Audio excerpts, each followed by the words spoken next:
automatic cuts to Medicare. For Donald Trump and Republicans to hide behind the flimsy claim that this will not cut benefits is absurd. To say their bill protects seniors and kids and veterans and people with disabilities is absurd. It's insulting to the intelligence of millions of people who have health insurance today and stand to lose it as a direct result of this bill. 16 million Americans lose their health care. Working class and middle class Americans will be ensnared in a thicket of red tape, costing them their Medicaid and ACA benefits and making health coverage entirely unaffordable.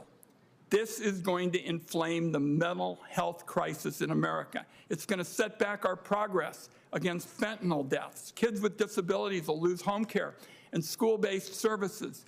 The cuts are going to shutter rural hospitals and take nurses out of nursing homes, exposing seniors to abuse and neglect. My view is the $300 billion cut to SNAP can only be described as cruel. 2 million kids lose some or all of their food assistance they receive today. It's just unthinkable that elected leaders in a country as rich as ours would knowingly inflict hunger on millions of kids. It'll set those kids back for years and years. A new study on the health issue found that the bill will cost thousands and thousands of lives, preventable deaths each year. Why make that choice? Why ruin all these millions of lives by stripping away their health insurance and jacking up the cost of living to pay for handouts to big corporations and the wealthy? That is an awful choice that Donald Trump and Republicans have made. The bill gives big corporations $1 trillion in new tax breaks, and they're hiding the cost once again with budget gimmicks. It would give the top 0.1% of earners a tax break of more than $250,000 each year. Looking just at the tax changes, the typical lower-income family would be lucky enough to cover groceries for a week in the Republican plan. 14 million families, particularly those of modest incomes, are going to get a tax increase. And when you factor in the Medicaid cuts, the food assistance cuts, and the tariffs that the Secretary who joins us today once denied American families would not pay, nobody outside the fabulously wealthy is going to benefit from the tax changes at all. That overall Trump agenda is a big net loser for the vast majority of Americans. That's not tax reform. That's not a spending cut. That is a class war. Millions of atypical families will be made worse off, and tens of thousands of people will die preventable deaths each year to pay for tax breaks for corporations and the very rich. That's what Republicans have to offer. So this committee has a chance now to have a serious debate. I'm sure there are one or two people in the room who may share a different view than I do. Let's have a serious debate, because this is a watershed moment that's going to change our country for generations to come, and it should not be playing out in secret. And one last point I want to mention, Mr. Chairman, I think there was questions about the process. We are asking for the kind of open markup, the kind of thing we did on clean energy taxes, where we debated in this room and elsewhere for hours and hours in open, and there were lots of amendments. Let's do that for the big issues. We did it on clean energy. Well, before I get to you, Secretary Bessent, I just have to say the markup you're talking about had nothing to do with what went into the reconciliation bill. And the reconciliation bills that were done in the last administration were done exactly through the same process that we are pursuing today. Mr. Chairman, if I could, clean energy is in the reconciliation bill. But not the one we marked up. We had a big debate about it, and essentially it is those issues that Republicans are against, and we debated it in open session. I want to do that. That's what my colleagues want to do. Well, as you can see, Mr. Secretary, there are different points of view up here. We're here to hear from you. We appreciate you being here with us, and you may proceed with your statement. Thank you. Chairman Crapo, Ranking Member Wyden, and members of the committee, I'm grateful to join you here today. Treasury is committed to working with Congress to improve our nation's finances, create new jobs, and strengthen the economy. We look forward to coordinating with you on the President's budget and his tax priorities in the coming weeks. As part of this effort, I wish to highlight today the Treasury Department's efforts to advance President Trump's economic agenda on tax and trade. First, tax. I'm pleased to report the Treasury has just concluded its most successful filing season in years, and we did so while improving efficiencies and cutting costs at the IRS. Critics of the President's efforts to modernize the IRS warned that the effort would result in a 10% shortfall in receipts. Instead, the opposite happened. April receipts this year were up 9.5% over the previous year, and receipts in May were up 14.7% over the previous year. Most remarkably, the President was able to achieve these results while reducing $20 billion in waste on planned IT spending at the IRS. This success has taken place against a backdrop of one of the most consequential tax proposals ever to come before Congress, the One Big Beautiful Bill Act. The One Big Beautiful Bill will make the 2017 tax cuts permanent. This will provide individuals and businesses with certainty and build economic momentum. The legislation is clearly and squarely aimed at boosting the working and middle class and reinvigorating American manufacturing. According to the Council of Economic Advisors, the One Big Beautiful Bill will raise take-home pay between $7,800 and $13,300 for the average family of four. It will increase wages between $6,100 to $11,600 for the average worker, and it will cement no tax on tips, no tax on overtime, and tax cuts for seniors. The One Big Beautiful Bill will also incentivize unprecedented investment in U.S. manufacturing. The legislation will provide 100% expensing for new factories, as well as existing factories that expand operations and support Made in America. And it will streamline burdensome permitting processes that often stand in the way of new manufacturing products. It's time for this country to start building things again, and the One Big Beautiful Bill makes this possible. The administration is grateful for the House's efforts to advance the One Big Beautiful Bill. We now look forward to working closely with this committee and other members of the Senate to get this legislation to the President's desk. Second, trade is the second topic I wish to highlight. The progress we have made on tax issues over the last 4 months complements the significant progress we have made in rebalancing the global economy. Since I last testified before Congress in May, the President announced an historic U.S.-UK trade deal. This arrangement, which creates a $5 billion export opportunity for American ranchers, farmers, and manufacturers, is a preview of what's to come. Dozens of countries have engaged the administration thus far with offers to improve their trade relations with the United States. This includes China. Yesterday, in the early hours of the morning, I returned from successful negotiations in London with the Chinese delegation. I'm confident these negotiations will bring balance to the economic relationship between our two economies. China has a singular opportunity to stabilize its economy by shifting away from excess production towards greater consumption, but the country needs to be a reliable partner in trade negotiations. If China will course correct by upholding its end of the initial trade agreement we outlined in Geneva, and I believe after our talks in London, they likely will, then a rebalancing of the world's two largest economies is possible. I would also like to thank His Majesty's government for arranging the use of the magnificent Lancaster House as a meeting venue for the United States and Chinese delegations to help stabilize our trade. By challenging the decades-old status quo on tax and trade, President Trump is bringing new life into the American economy. More than 500,000 private sector payroll jobs have been added since January.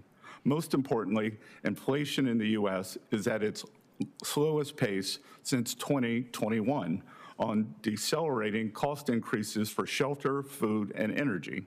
After 4 years of price increases diminishing the U.S. standard of living, inflation is showing substantial improvement due to the administration's policies. Furthermore, the labor market remains strong with low unemployment and plentiful labor demand as job openings remain high. The strength has been exemplified in the recent performance of the stock market. And I'd like to respond to the ranking member's charges of the distributional aspects of the One Big Beautiful Bill. I would note that thanks to his party's policies, the summer of 2024 saw a record amount of European vacations taken by Americans and record food bank usage. That's what their policies did. The president's bold leadership on these issues has laid the foundation for a golden age economy. With your help, we can build on that foundation to create even greater prosperity and abundance for the American people. We'll hope you will join us in this endeavor. Thank you. Thank you, Mr. Secretary. And I'll start out with questions. Before I make a question, I'd like to just say it is refreshing to hear you talk about the fact that the United States is finally back in the game of trade negotiations. Our former president, President Biden, proudly announced in his presidency that he would not engage in bilateral trade negotiations and refused to have a single one during his term. Now we are engaged in trade negotiations, and other countries are coming to the table to deal with this, and I was very pleased to hear your report on that. My first question gets to the tax reform issue that you've already referenced. As you know and can tell from what's already been said today, there are two very different views as to what it is that we are doing. Nobody can deny, though, that our top focus is to extend the Tax Code and Tax Cuts and Jobs Act from 2017. Could you tell us for just a minute what would happen if Congress does not extend the 2017 tax code? Senator, I believe it would be what is known in economics as a sudden stop. It would be cataclysmic for the economy if this is not extended. And as always, working Americans would bear the brunt. There would be job losses, economic losses in markets, a substantial increase in our budget deficit due to a decrease in tax revenues, and it is unthinkable what would happen. Well, thank you. And let's talk about what would happen if we do extend the TCJA and the other pro-growth provisions that we have in the legislation that we are working on right now. Can you talk about the importance of the pro-growth tax provisions, the economic impact, and some of the existing and new provisions will have on workers? Yes. So first, let's examine the extension and permanence of the TCJA. Making this permanent will give an economic impetus to the U.S. economy as households and businesses have greater certainty. I've met with numerous business leaders since I was confirmed on January 28th, and while they are confident that the bill would pass, without 100% surety, they are holding back on their capital expenditure plans. Even last week, they told me that there is a substantial planned increase that will be in capital expenditures that will be unleashed by U.S. and foreign corporations that will benefit American workers. In terms of households, we will see the continued increase for working Americans from TCJA, which led to strong non-inflationary growth, as opposed to what we saw during the Biden years of substantial inflation. Furthermore, the president's proposals for no tax on tips, no tax on overtime, making auto loans deductible for new American cars, and tax savings for seniors will benefit working Americans and the bottom 50% of wage earners. So it is a unique combination that it will provide substantial business stimulus and it will provide substantial relief to the affordability crisis that has been generated over the past 4 years. Thank you. And finally, my last question is, critics have recently, as recently as just now, called this bill a tax cut for billionaires. even when the data shows that the middle-income families benefited the most from the Trump tax cuts and have the most to lose if they expire. Can you tell us what the benefits of this legislation are for working families who are still recovering from the cost of record inflation under the administration? Yes, sir. They will, as I outlined in my opening remarks, they will see substantial increases in their household income, and more importantly, they will see real wage growth as they did under TCJA in 2018, 2019, going into January 2020, pre-COVID, when hourly workers did better than supervisory workers. The bottom 50% of working Americans had household net worth increases that were substantially in excess of the top 10% and 1% household increases. And you may not have this data at your fingertips, but my recollection is that at that time, as a result of the TCJA, the lower and middle income families had a higher percentage rate of income growth than did the wealthy. Do you have that statistic at your? I don't have it here, but that's captured in what I said, where hourly workers did better than supervisory workers. So the benefits inured to the bottom 50% of wage earners, Right, much greater than the top 10%. All right. Thank you very much. Senator Wyden. Thank you, Mr. Chairman. So, Mr. Secretary, around here we use the Joint Committee on Taxation to analyze key legislation. And they took a look at the House bill, the bill that you and the administration are in favor of. And the Joint Committee on Taxation found that under the House bill, high earners who bring in several $1 million a year will get tax breaks of $250,000. This comes from the people that we asked to do the analysis. So if we got to make choices, who are you with? Are you with those high earners that the Joint Committee on Taxation found? Or do you think it's more important that 2 million hungry kids in America have enough to eat? Senator, I think you're playing a game of semantics here. You're using absolute. Well, why don't you just answer the question? Why don't you ask an honest question? It's Joint Committee on Taxation, because we are talking absolutes, and the answer is percentages. With TCJA, the top 10% share of taxes went from 37% to 45%. I asked a very simple question based on the independent scorekeepers about who you value, and you're not responding, and I guess that's your constitutional right. Let me move on to tariffs.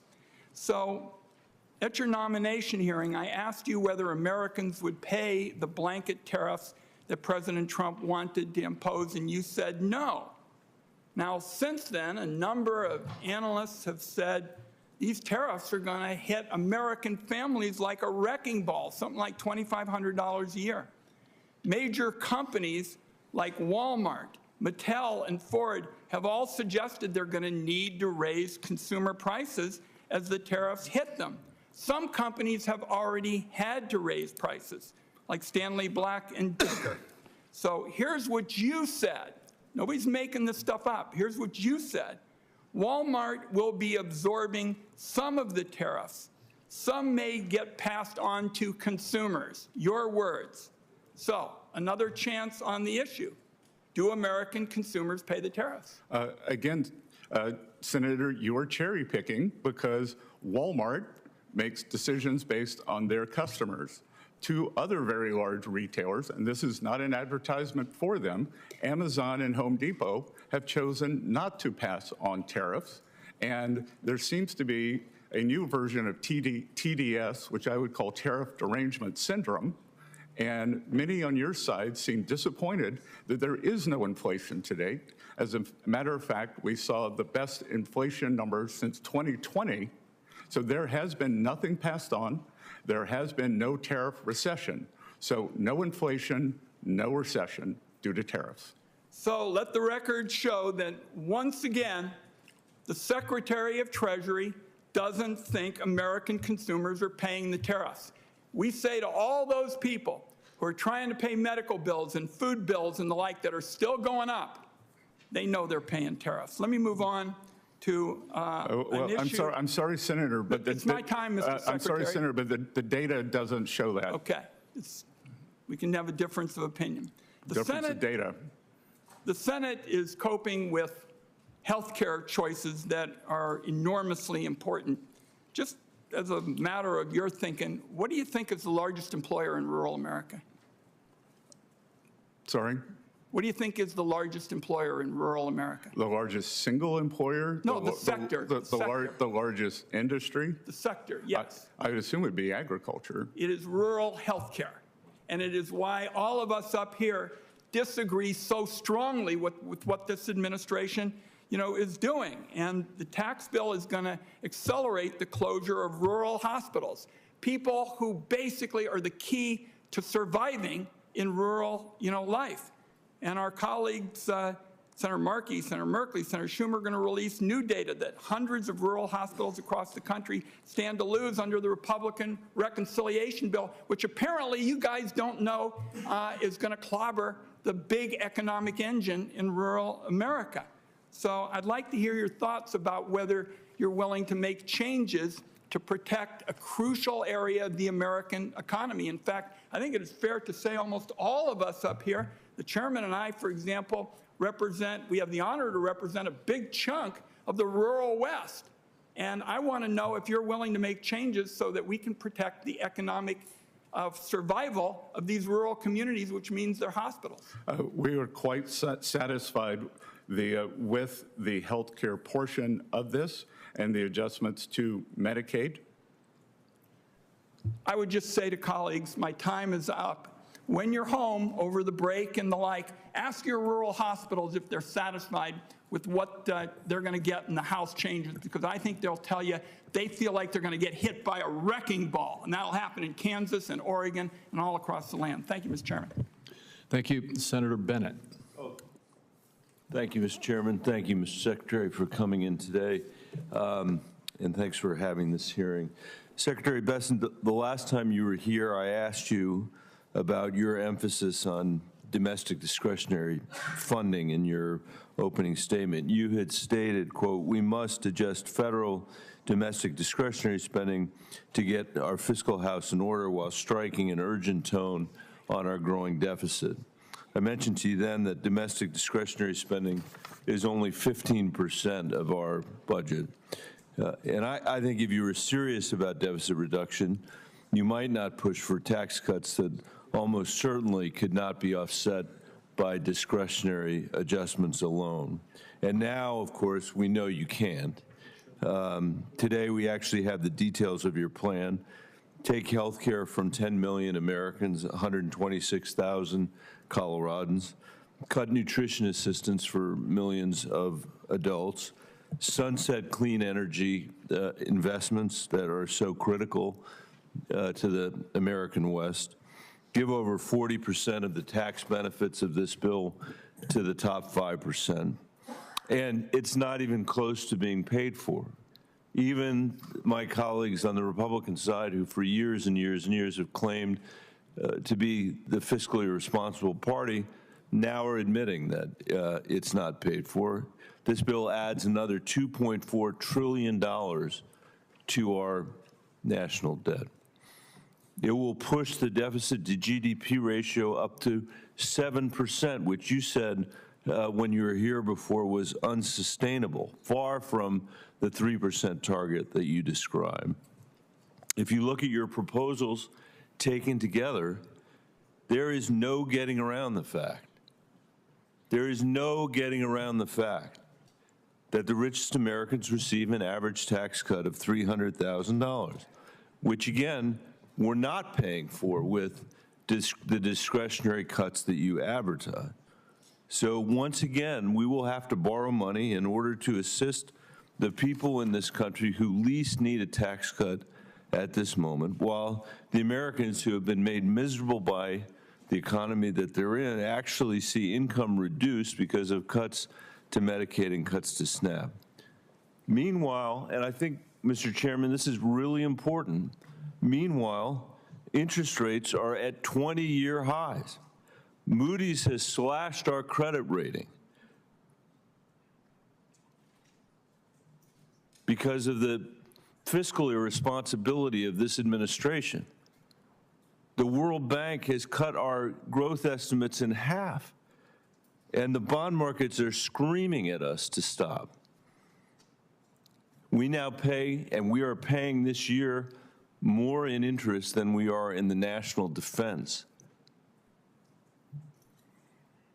Secretary Bessent, how can you square your concern with fiscal health with deficit finance growth for families that need those tax cuts least? Senator, I'll begin with that we did not get here.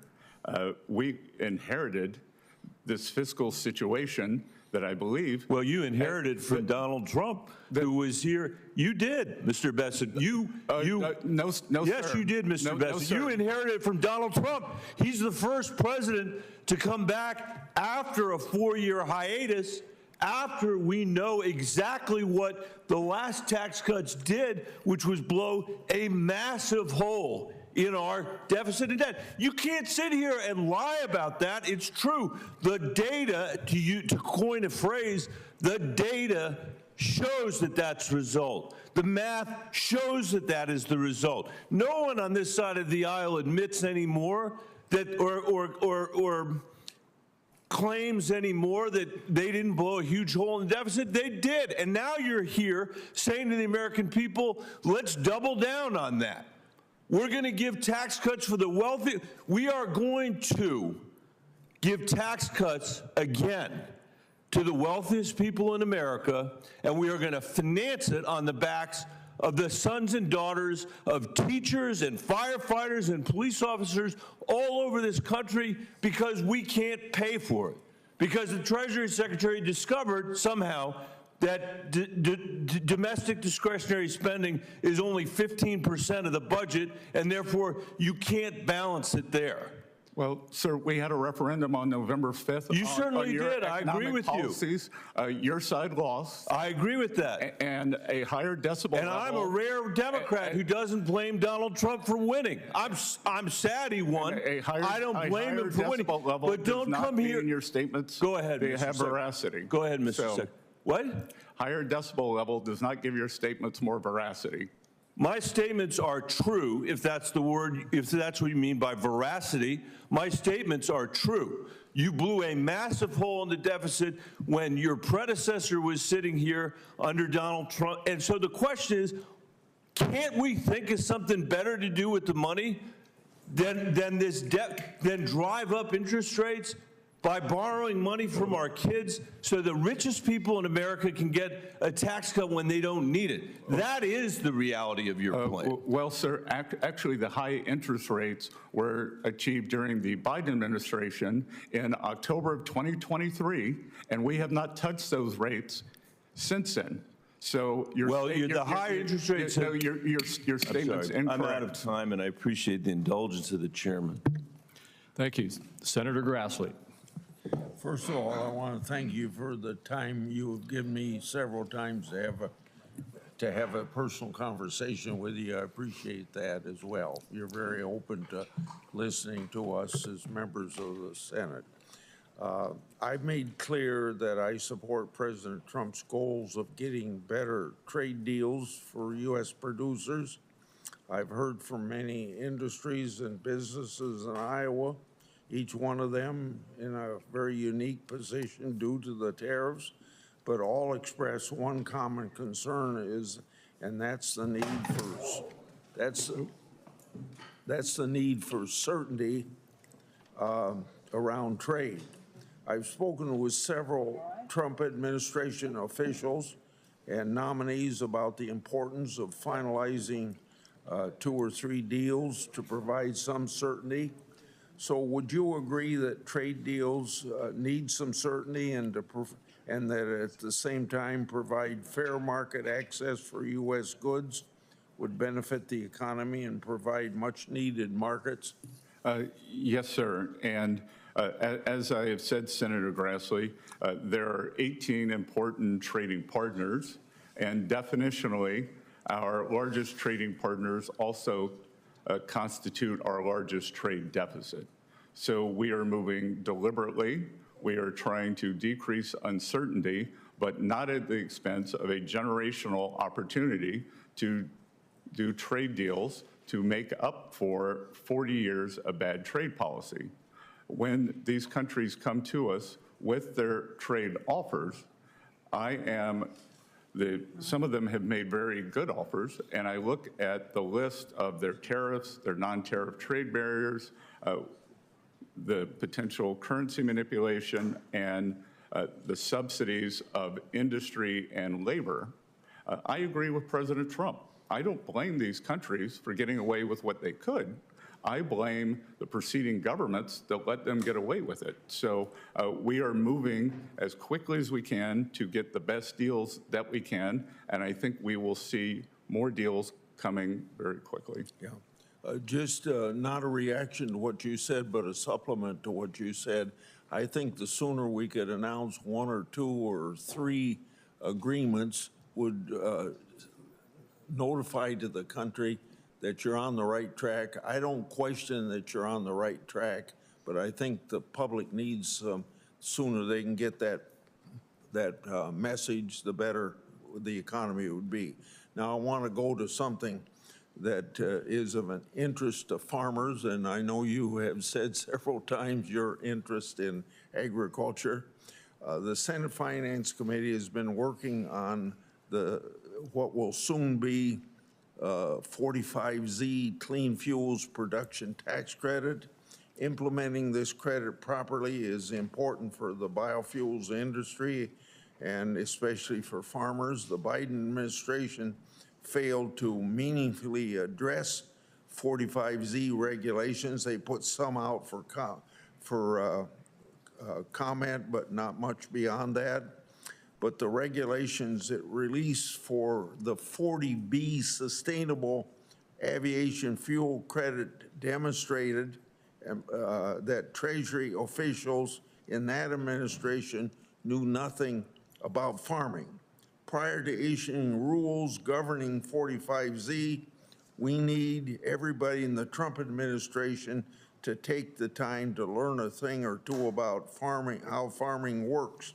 So this is kind of a question of working ahead, looking after the president signs his bill and regulations are going to be written on 45Z. Would you be willing to work with congressional colleagues, farmer-led organizations, and even this senator to make sure that we get regulations under 45Z that work for farmers?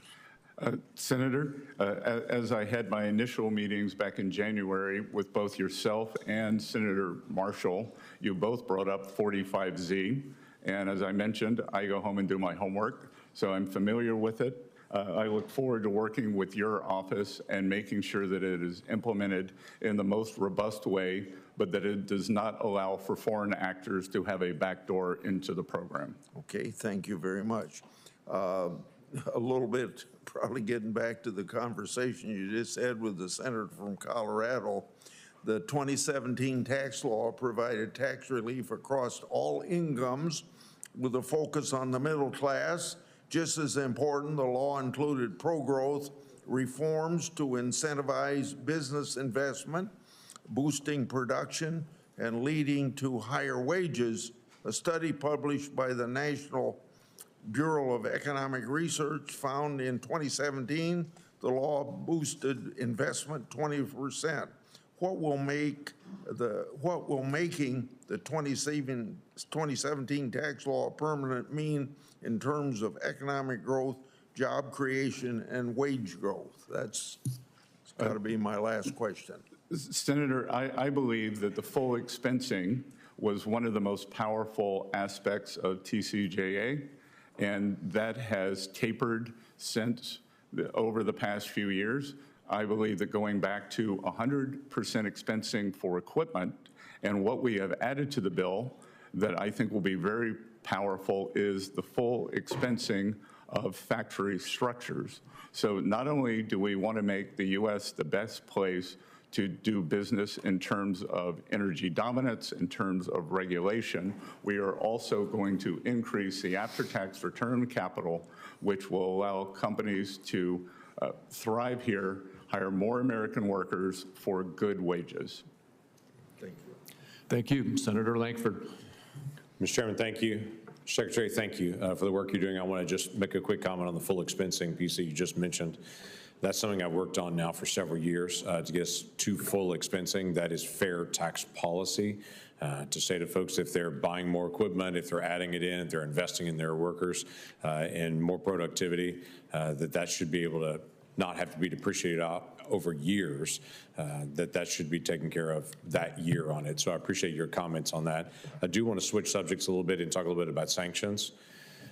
Last year under the Biden administration, best we can tell, the Iranian regime sold about $90 billion in oil.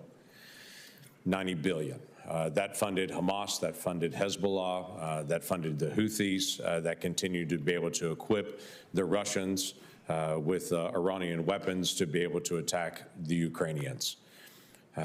This administration has been pretty clear on trying to be more aggressive on Iran because of their nuclear program.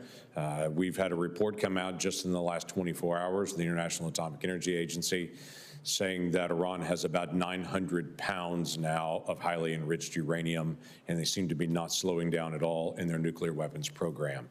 What is your plan at this point for preventing Iran from advancing economically until they stop their nuclear weapons program?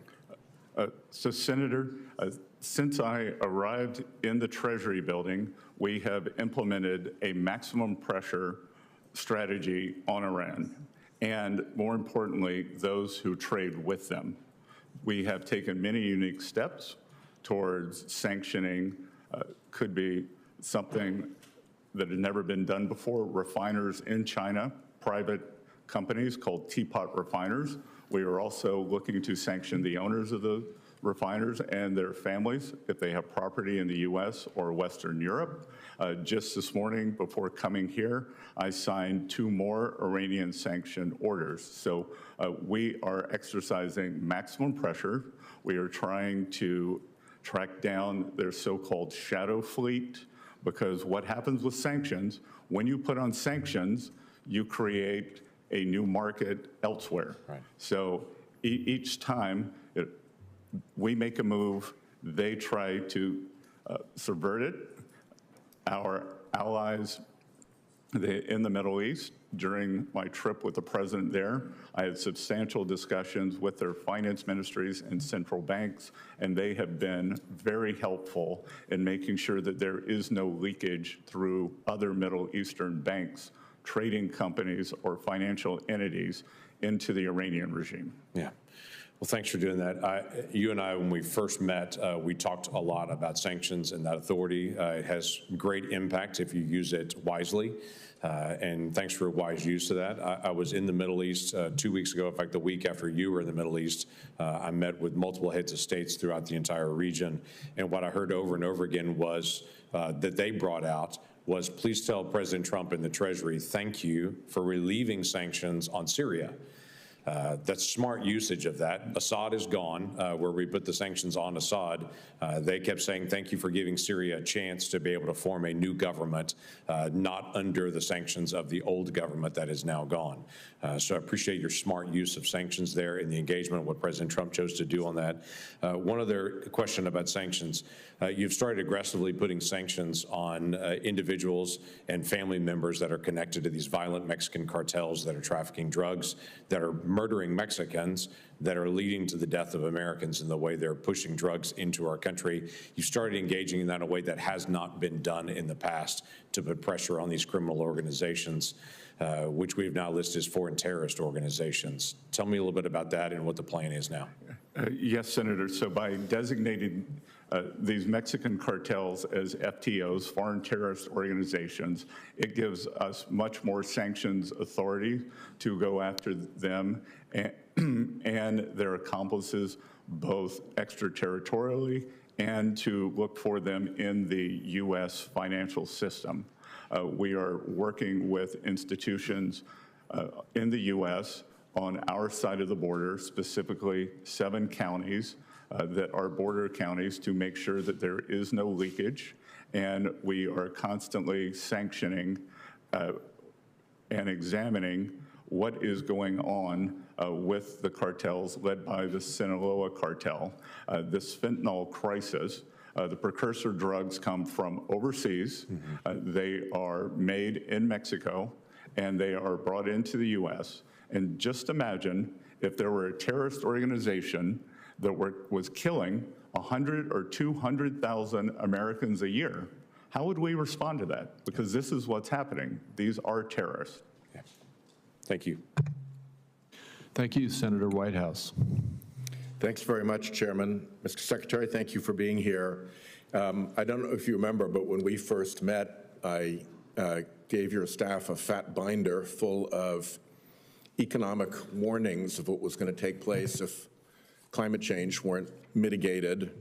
And you indicated that you had actually read the Economist magazine cover article, which at least in its current version now says, as its headline, homeowners face a $25 trillion bill from climate change. To be clear, that's a global effect, not just in the US.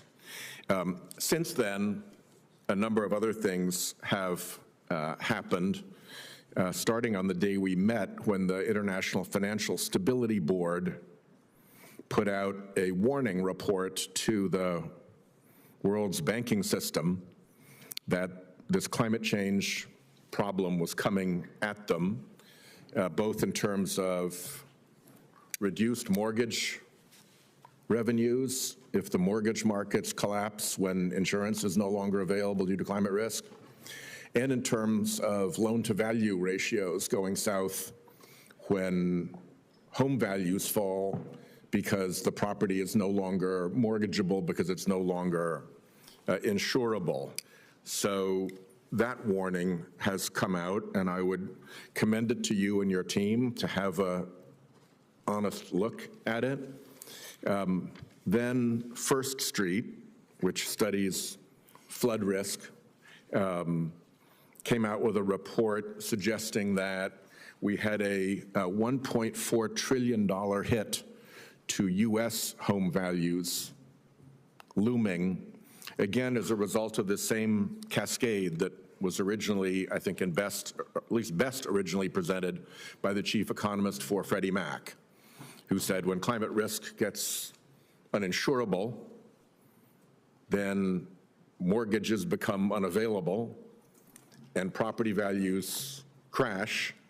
And his prediction was that would cascade into a 2008-style recession. That original warning was based on coastal property value risk. Now, of course, we have wildfire-adjacent property value risk that could be a similar catalyst. So I would also urge your team to look at that First Street report and evaluate it. Also, since then, Chairman Powell of the Federal Reserve came to the Banking Committee and testified that 10 to 15 years, there'd be whole regions of the country in which mortgages were no longer available because of this insurance/mortgage problem. Allianz, as I think you probably know, is, I think, the biggest insurer in the world, trillion-dollar company with enormous stakes in getting stuff right in the insurance world. And one of their board members wrote an article that I would also commend to you and your team, highlighting the danger to the very insurance model from climate risk, highlighting the danger to the real estate model from failure in the insurance model, and also predicting damage in the financial system, both from the cascade of insurance to mortgage to values to the financial system, but also because a great number of transactions in the financial system are held together by an insurance component that would no longer be available. And I would commend that piece to your attention. And most recently, Fitch has just warned of danger to mortgage-backed bonds and municipal bonds coming from this climate risk, where the mortgages lose.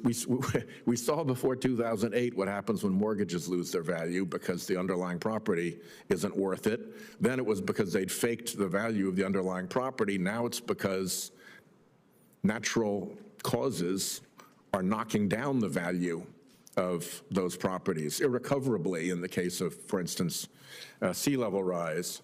So, you know, I just am continuing to make this warning. I think these are really serious. I come from a coastal state. When you have storm warnings, you should pay attention. When there's storm clouds on the horizon, you should pay attention.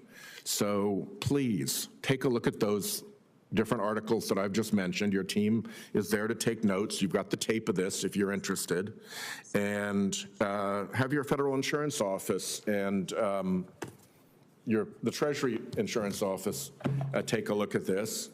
And if you think that this is all wrong, if you think that climate change isn't real or is a hoax, if you think that it's not having an effect in insurance markets, if you think that that doesn't affect mortgage markets or that the unavailability of a mortgage doesn't damage the value of a middle-class home or that regional hits to real estate values aren't going to cause recession, then I'd like to have that argument, that conversation with you.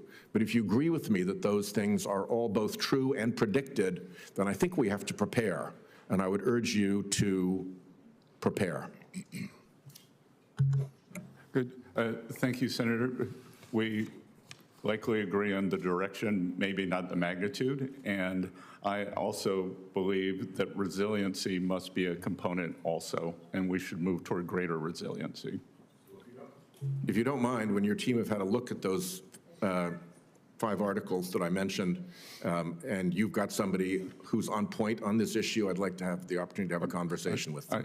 I'd be happy to, and we have frequent interactions with the 50 state insurance regulators as part of the Financial Stability Oversight Council. Senator you, Cassidy. Hey, Mr. Secretary, thank you for being here. Really appreciate it. Mr. Secretary, I want to start off with something called historic tax credits. Your hometown, Charleston, I suspect has used HTCs. One of my hometowns, New Orleans, really took some buildings which had historic significance, catalytic upon redevelopment, into making an area of the town that was declining into something which was vibrant. I think I've seen that there's a 5-to-1 ratio of federal investment. So you put up $1, you get $5 leveraged in private investment in terms of the revitalization of a community. But the HTC hasn't improved for about 40 years since it was put in place by President Reagan and has lost about 25% of its value over the last decade, so I'm trying to reform it. Any thoughts about, any experience with HTCs and any thoughts about that and its importance in terms of achieving a more prosperous economy? Sir, I have seen, since my childhood, Charleston go from a small coastal town to the #1 tourist attraction in America, or destination, for I think a record 10 years by travel magazines. So I agree with you, and my team would be happy to work with you on technical assistance for modifications and how to make this better and increase that multiplier effect. Sounds great. From your lips to the chairman's ears. Now on 45V, hydrogen credits, Louisiana has about $42 billion in hydrogen-related investments due to the 45V credit. But the Biden administration kind of messed us over, in the sense they said you can't take natural gas and make it into so-called blue hydrogen by coupling it with carbon capture sequestration. And so this is just a request. If Congress maintains the 45V credit, can I ask you to commit to working with our office to address the kind of negative treatment that the previous administration did upon blue hydrogen, and something which industry really wants and is using in a variety of ways? We would be happy to work with your office on that, Senator. Thank you. You may be familiar with the next from South Carolina, but there are some multi-generational forest landowners, and they will have a tree near the end of its life cycle of growing, ready to be chopped, maximal value, and then a hurricane goes through, a flooding event goes through, forest fire, you name it, and they lose the accumulated value of 20 years. Their insurance doesn't cover the accumulated value. It covers the initial value way back when. And so it's not really the way to insure a product. We have Senate Bill 1141, the Disaster Reforestation Act, which we're hoping can correct this oversight. So as we face both wildfire and hurricane season, my request to you again is if you can help us get the technical assistance, advance this, and otherwise, if we can get it through Congress, help implement. Senator, I'm unfamiliar with that bill, but it makes sense that embedded gains should be insured, so my team will be happy to work with you. Thank you very much. One thing I've been very interested in is, and a different tact, is how our federal agencies are using computers, oftentimes with the computer language COBOL. I studied COBOL in 1979 at LSU. And the federal government's still using it. Like the federal government's the only industry that's still using COBOL. And contracts are let, and 3 years later, the company which gets the contract has not fulfilled its contract. The people who tell me they know what they're doing, and I believe this, say, listen, let a contract say 6 months, you got to be up and running, because that's how you guarantee results from somebody who's previously done it. Can you give us an update on the kind of technical update occurring within Treasury? Senator, I learned COBOL in 1980 in college also, and I will tell you that these tech updates are both shocking in their efficiency, but more shocking in the waste that has gone into them. The Treasury slash IRS systems, mainly the IRS, began a tech update in 1990 that has cost upward, we may be approaching $50 billion, $3.5 billion per year is spent, and there is no end in sight. We are working diligently to have that system off of COBOL and into a workable modern programming language by the end of this administration. Praise God. Thank you, sir. Senator Warner. Thank you, Mr. Chairman. Mr. Secretary, always good to see you. Thank you for your service and your busy travel schedule. You know, if it's me, I'm going to raise an issue that I share with a lot of folks on this committee, but particularly my friend, the chair, around CDFIs. You know, Senator Crapo, who is the co-chair of the CDFI caucus, you know, broadly bipartisan. We got 28 senators, equal number of Ds and Rs. You know, this should be a no-brainer. And I appreciate in private and in these testimonies that you've reaffirmed the values of CDFIs. So I was more than a little bit surprised, since we get an 8-to-1 leverage off of every federal dollar that goes into this public-private partnership, when the administration's fiscal year 26 budget seeks to cut the CDFI programs by over 50%, number one. And at the same time, the Department, Treasury, seems to be slow-walking the deployment of the existing 25 funds, since 75% of them have not been, of the appropriated funds have been actually obligated and spent out. So first question is, should be a really easy no-brainer. Can you go ahead and commit, yes or no, that the administration will follow the law and go ahead and obligate the unspent 75% of the fiscal year 25 CDFI funds? Senator, this is the first I heard of it. I will commit to having an answer to you. Well, I just say, listen, I have great respect for you, as we know. it's against the law to withhold appropriated funds. You've been supportive of this. I'll even, if we need to, I can get the chairman to nudge you a little bit as well. But, it is concerning to me that 75% of the funds. Senator, this is the first I've heard of it. I get it. I've consistently stated that. No, you've been great. So let me just our- go to we will have an answer to you by the beginning of next week. Okay. And Senator Warner's right, that's my next question if I had one. So. Thank you. So let's go to the 26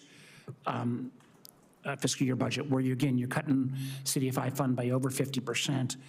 And I guess I don't get it. These are 8-to-1 leverage funds.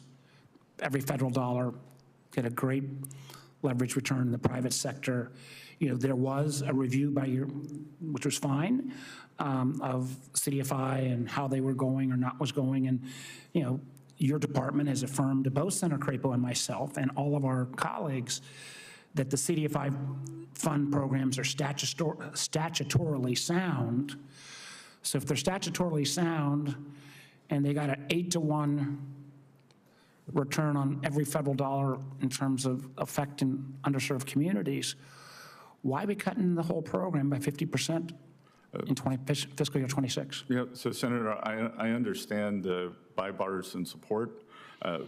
We have created a new $100 million award program for rural communities. So I hope using that, we can rebuild the seed. Well, I would ask you to take a look, because I know about the rural program, and I support rural CDFIs, but there are suburban needs, there are urban needs, and I just really think, and I know you support what Senator Crapo and I and others do, this 8-to-1 leverage. I hope you will go back and take a fresh look at that. I think this is one of the areas where there is huge bipartisan support, and we ought to not walk away, and I'm grateful for your willingness to take a look at that as well.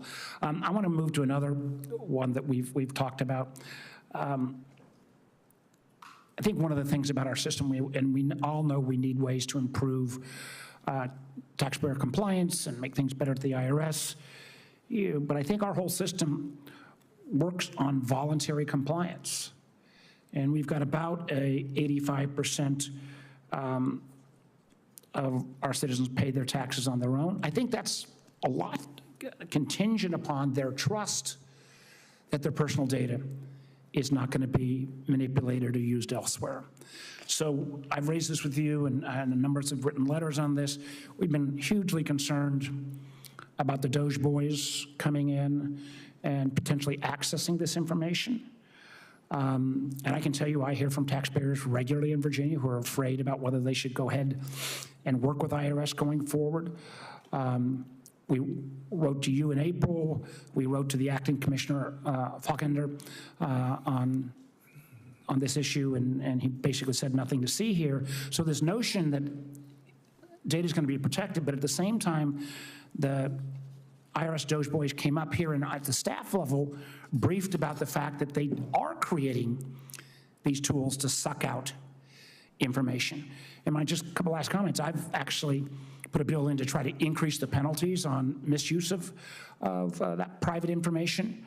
But can you, again, in front of us, assure us that the private information of citizens that will get us that 85% voluntary compliance will not be abused in terms of the Doge process of sucking out this IRS information? So, Senator, what you're referring to is 6103 of the IRS code, which ensures taxpayer privacy. And as I have said, some enthusiastic people, I think, had the motto, move fast and break things. At Treasury, we move deliberately and fix things.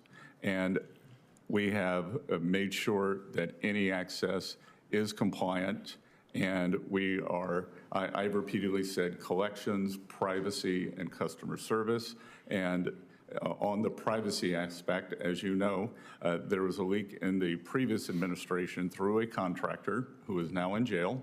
I can't remember whether he was fined $5,000 or $10,000.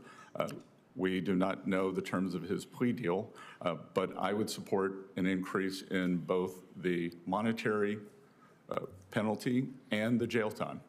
Absolutely, and we work together on my bill.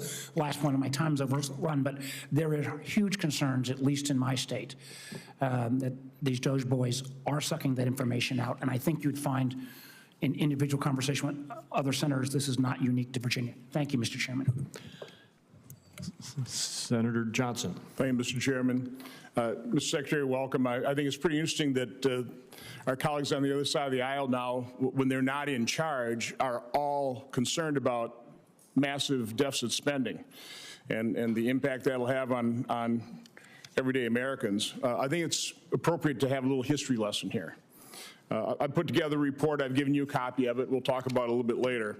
But, it shows, I didn't have time to really blow these charts up, but the impact is so dramatic, so glaring, I can just do it in a little 8 by 11-inch piece of paper here. This shows that under President Bush, his 8 years, he averaged $250 billion a year deficits.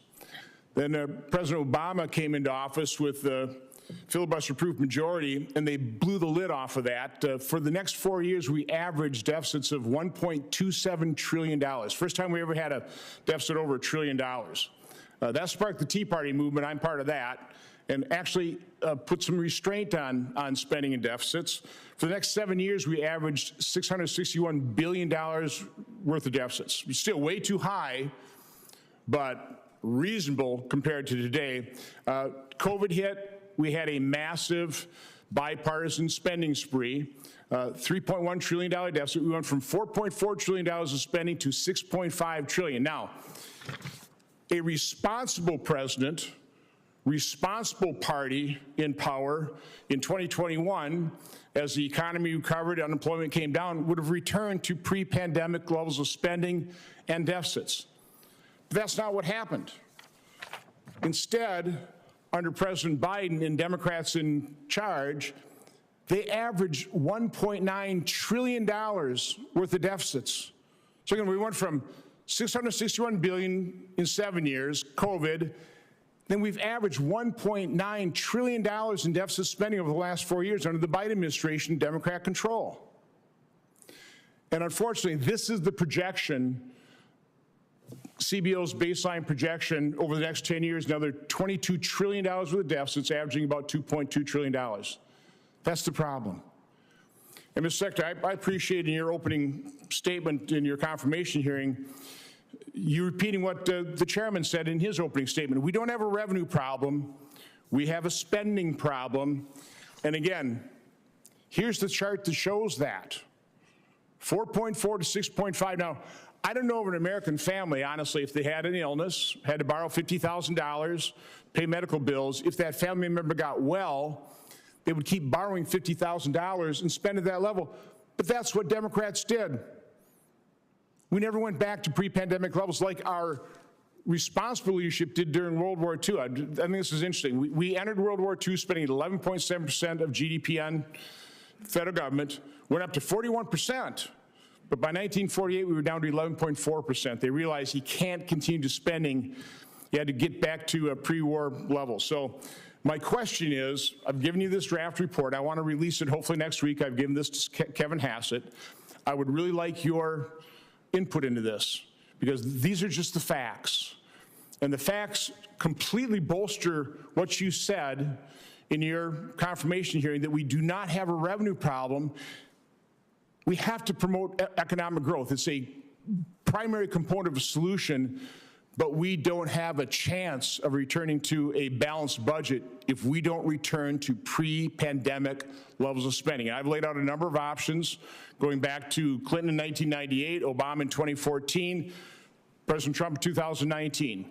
Leave Social Security, Medicare, and interest as they are, as you spend, but all their outlays, actual outlays, increase them by population growth and inflation. We literally would have a baseline spending somewhere between $5.5 and $6.5 trillion. And if we actually return to that 6.5 over 10 years, we might get down to something like a $500 billion deficit again with 3% growth. Again, it's all contained in here. I really would appreciate your input, but do you just have a comment on that? And can you give me some assurance you provide me some feedback and input? Senator, I always give you feedback, and thank you for this. And Look, as I said, I'm committed to changing the trajectory of this, and there are two ways to do it. There is through spending restraint cuts and through growth, and I think that is a very difficult calculus to achieve. We are trying to navigate that calculus. So as you said, 3% growth will change the trajectory. We must fix spending, but what I have also said is we did not get here overnight. I have gained about 10 pounds since inauguration. I'm not going to cut off my arm to get back to my January 20th weight.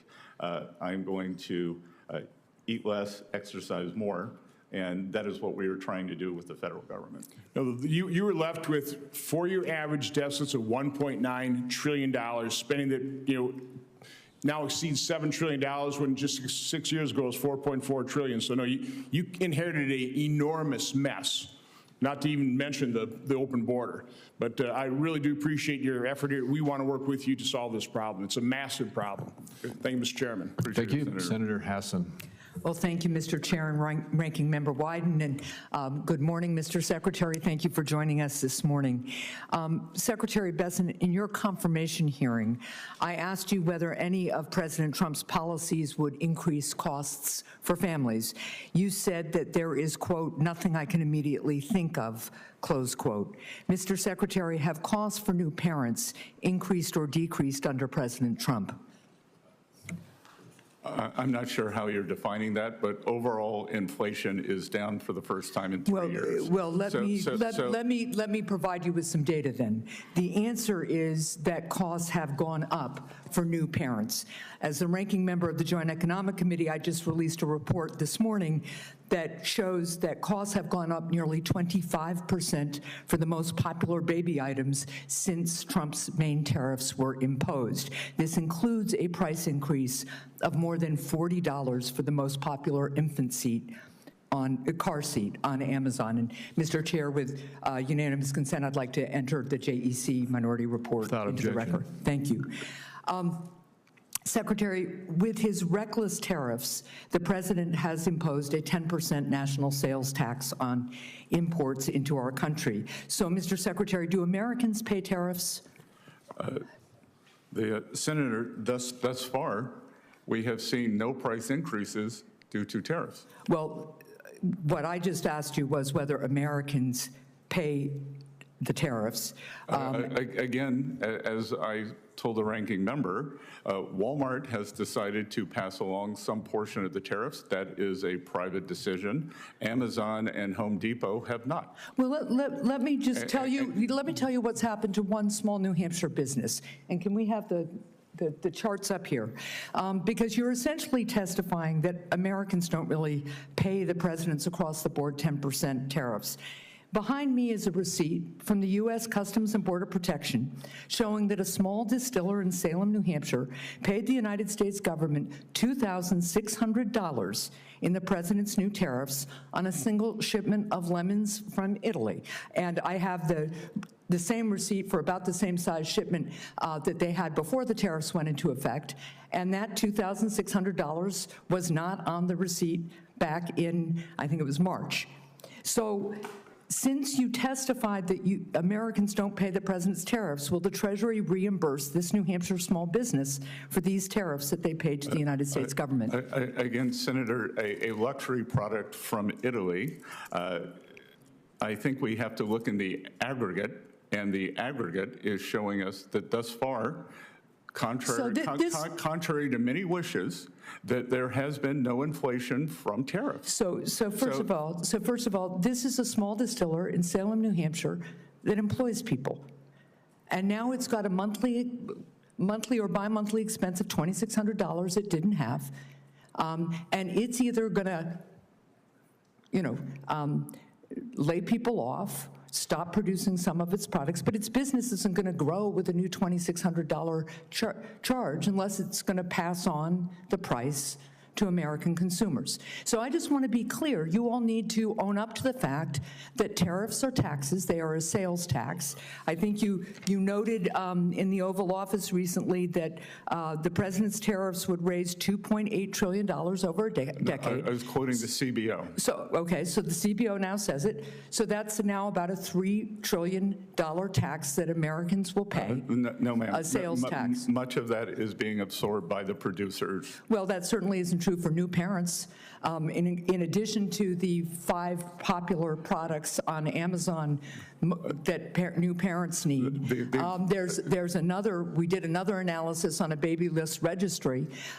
New parents in America will pay total over the next year about $875 more for their products than they would have paid before the president's tariffs. Now, lastly, I just want to note that the CBO has made clear that the Republican budget bill will take away health care from millions and millions of Americans, both Medicaid coverage and the Affordable Care Act coverage. Not to mention, it will trigger a $500 billion cut to Medicare that will impact providers and rural hospitals. And it will add trillions of dollars to the national debt. So, Mr. Secretary, this is all to pay for massive tax cuts to millionaires and billionaires. Why, sir, do you need a tax cut at the expense of health care for millions of Americans? Well, I would dispute those numbers. 1.4 million illegal aliens receive Medicaid. But the CBO, first of all, they don't receive federal Medicaid dollars. And secondly, the CBO says without counting that, it's still, I think, 11 or 12 million Americans who are going to have their health care ripped away so that people in your income bracket can get massive tax breaks. I think that's un-American, and I think that's unfair, and I think the American people understand that too. Thank you, Mr. Chair. Mr. Chairman, just 10 seconds. Senator Hassan, thank goodness for bringing tariff receipts. Senator Cantwell. Oh, thank you. Thank you, Mr. Chairman. Good to see you, Secretary Bessent. You know, the Wall Street Journal seems to be doing a daily editorial about the president's trade policy. Yesterday or maybe it's today, about the strategy or lack of strategy. So I just wanted to see if I could, thank you. I wanted to see if I could get your thoughts on that in the sense of, do you believe in a rules-based trade regime? I believe that the international economic system has failed the American workers, Senator. And for too long, we have adhered to a system that does not work. And I believe in Einstein saying that doing the same thing again and again and expecting a different outcome is the very definition of insanity. Okay, so I'm trying to get a philosophy here, but I think you just gave it to me, so I guess you just gave it to me. I don't understand how we in the United States don't win without saying that we're going to have a rules-based system. I mean, part of how we win is we get more people on our side about the rules and set the rules and then make everybody adhere to them. So if it's not rules-based, then it becomes more ad hoc in the process, and that's why I think it is troubling and hard to follow. So I guess I don't need to ask more about multilaterals, because I don't know. Do you think the administration believes in multilaterals? I believe that we attempt to use multilaterals, but I believe that it has failed the American people. We have these gigantic trade deficits.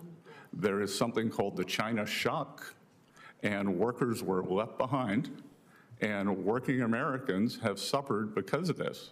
So, you know, here, Senator, as an example, China, the second largest economy in the world, in this multilateral system that you seem to like, is considered a developing country. Under what measure are they a developing country?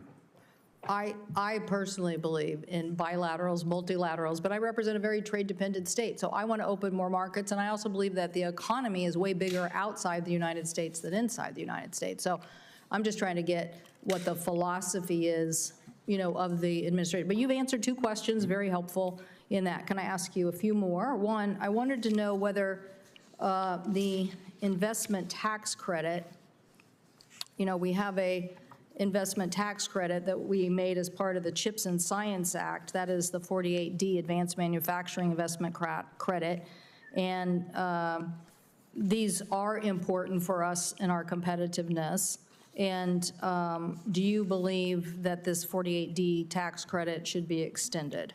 I'm unfamiliar with that. I will get back to you, but I would note that I believe it's substantial that it has not worked. That we well, it hasn't been in place very long. Hasn't been in place very long. So part of CHIPS and Science was let's attract this sector in competition to what other countries were doing back to the United States. And so there were investments that did that, but there was also a tax credit to help level the playing field against those other countries to make sure the United States was receiving that investment in the United States. So just if you could. Well, I will get back to you, but I believe that that may have also included many bells and whistles that even Secretary Raimondo experienced or expressed great frustration in making this provision work.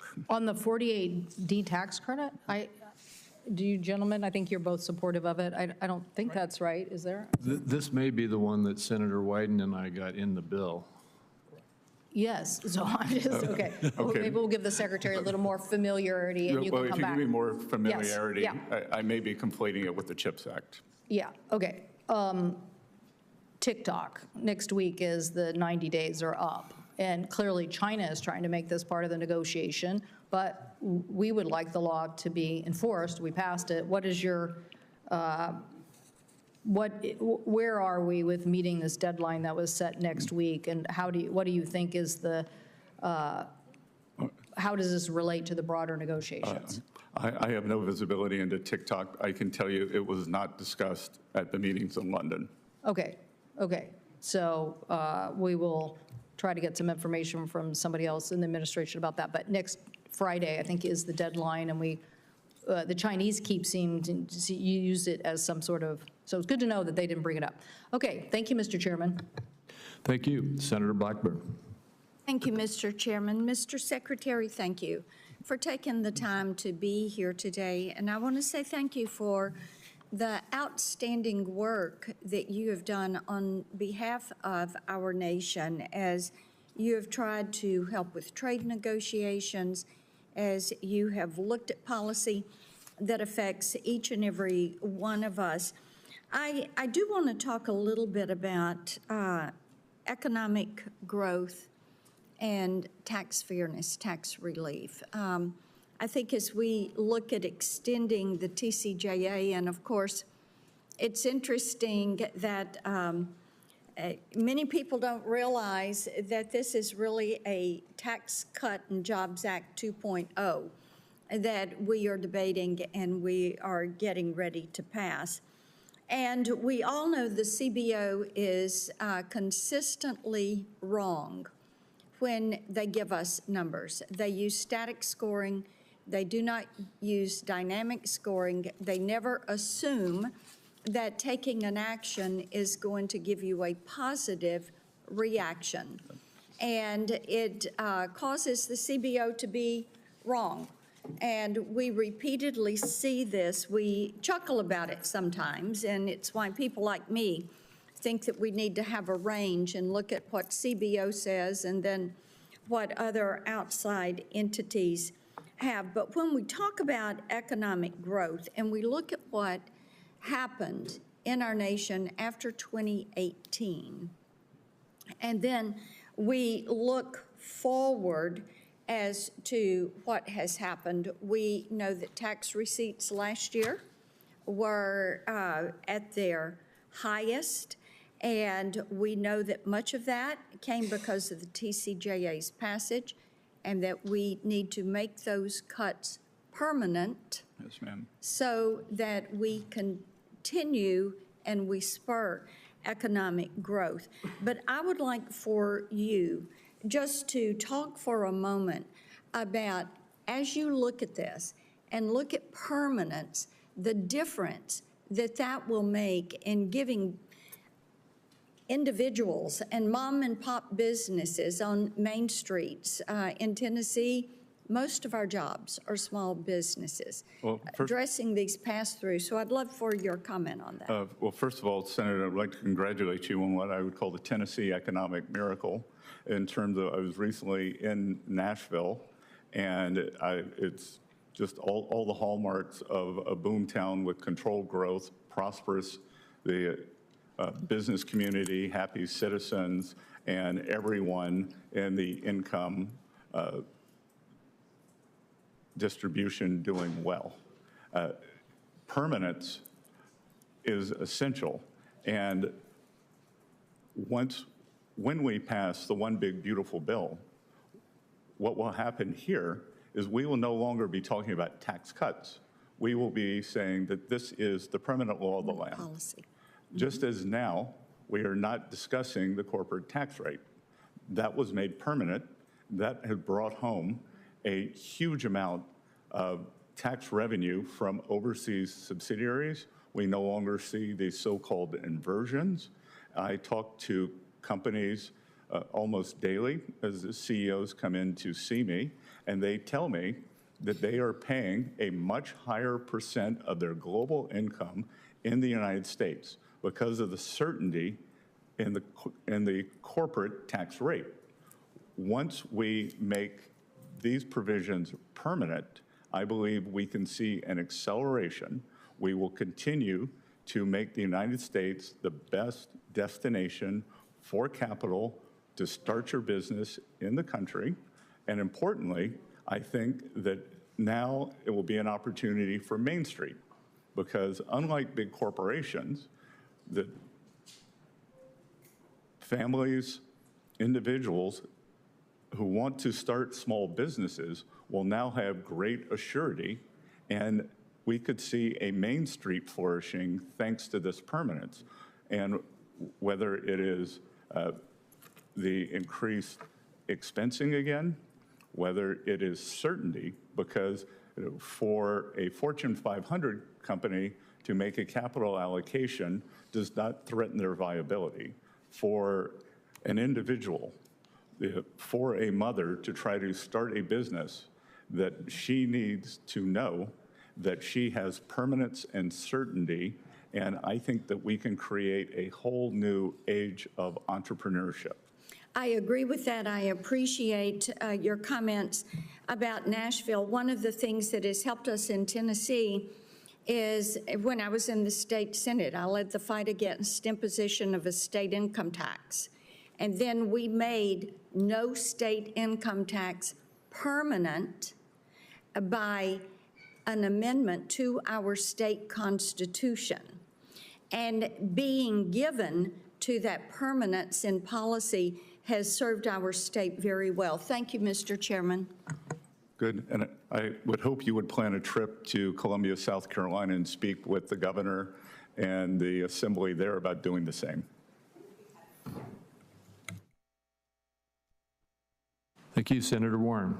Thank you, Mr. Chairman. So I want to ask about the Republican big, beautiful bill, which will knock about 16 million people off their health care coverage and cut programs that keep groceries cheaper for millions of families in order to try to pay for about $4 trillion in tax giveaways that are mostly going to be sucked up by millionaires, billionaires, and wealthy corporations.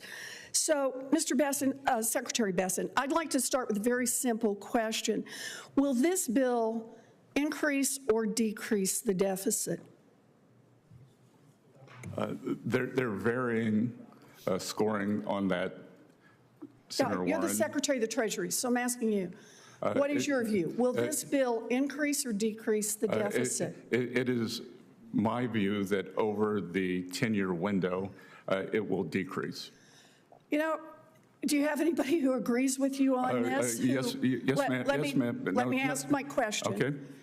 Every credible independent expert agrees that Trump and the Republicans' big, beautiful bill would add trillions of dollars to the national debt and would not even come close to paying for itself, the nonpartisan Congressional Budget Office, the Penn-Wharton Budget Model, and the Yale Budget Lab all agree on this, and they're looking at 10-year windows, thank you. So do the Conservative Tax Foundation and Committee for a Responsible Federal Budget, conservative groups. Even Elon Musk and the Wall Street Journal are criticizing the bill for ballooning the national debt. The only people who are saying publicly that it's not going to add to the national debt are you, Donald Trump, the Republicans in Congress. Do you have an independent group that has put forward numbers that disagrees with all of these conservative groups and disagrees with the Wall Street Journal on this? Well, Senator, interesting to see you aligned with Elon Musk, but if I add... You're no more shocked than I am.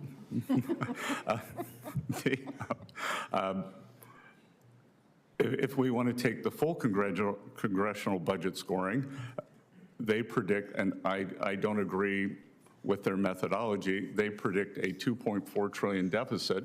But okay, so the answer to the question is yes. No, but may I finish?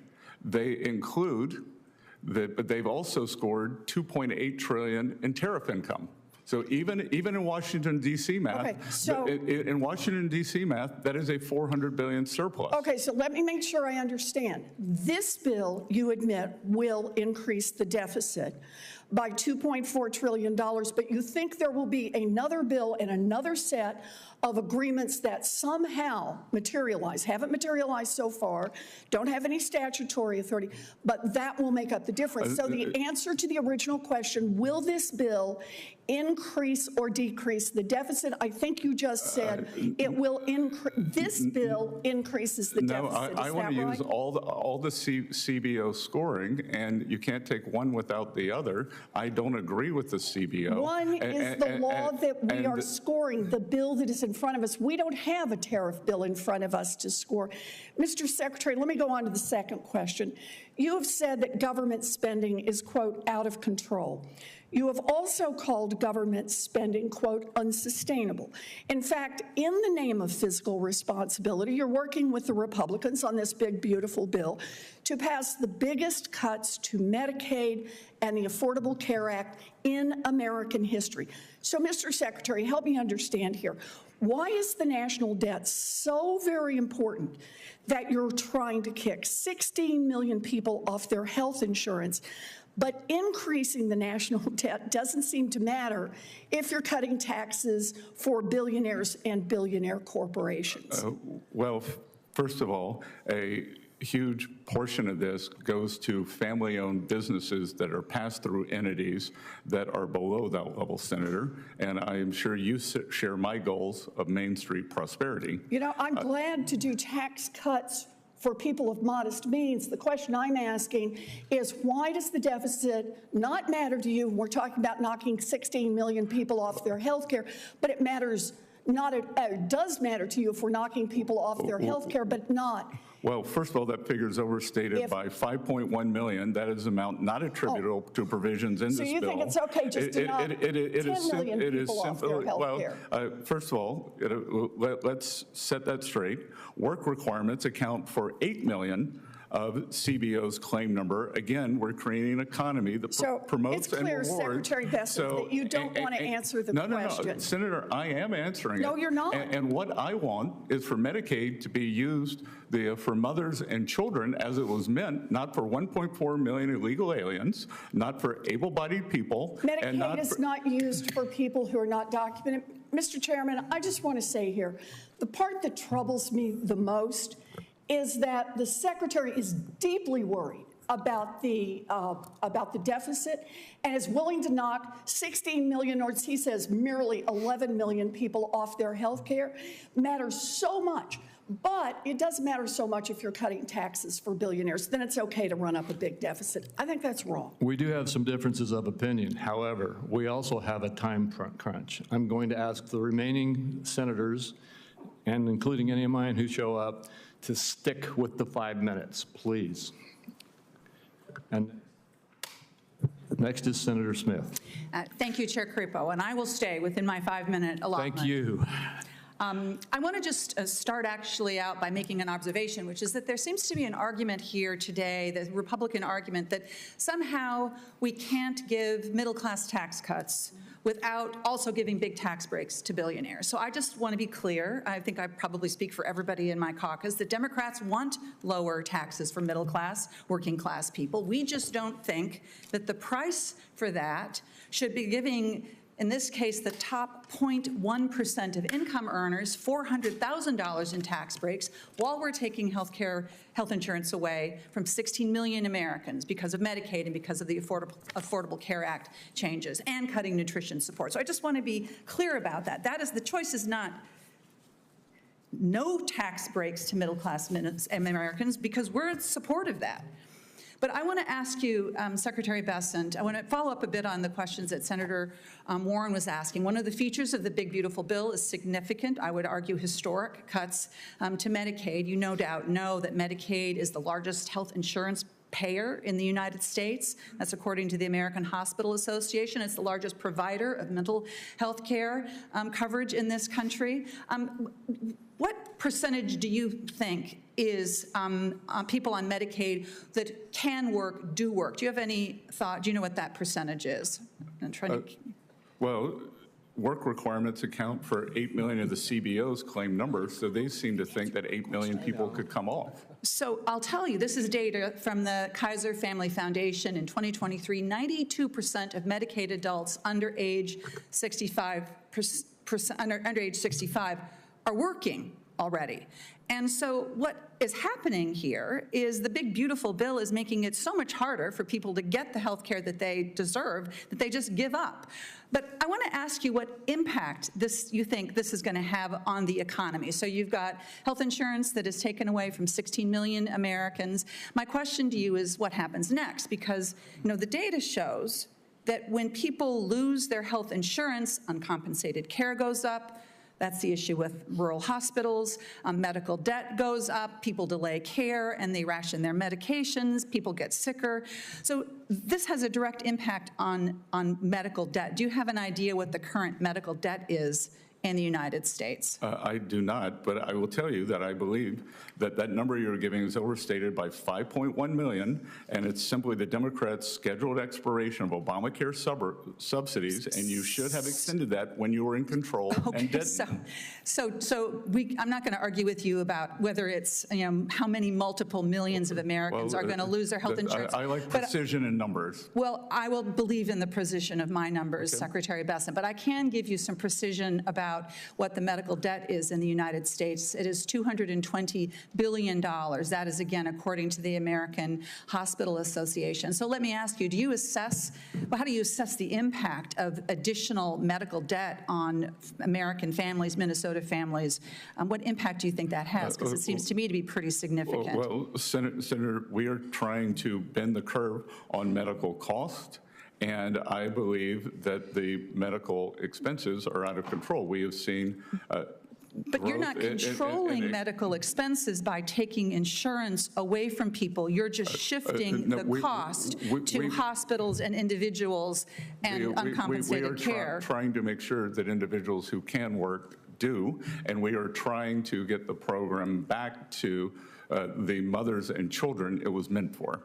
Mr. Secretary Bessent, the question I want to try to get you to hone in on is, can you see that if we take insurance away from people, medical debt is going to go up, and that is bad for families, and it is bad for our economy because people are going to be burdened with additional debt? It will be good for the economy for people to come back into the workforce. But, Mr. Secretary, nearly everybody who can work, who is on Medicaid, does work. And in fact, we've seen, I have no doubt, I won't get in the way of Senator Warnock, who I'm quite sure will want to talk about this as well because of the experience with Georgia.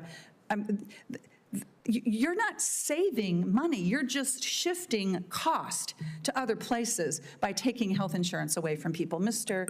Chair, I will close here and give back my 16 seconds.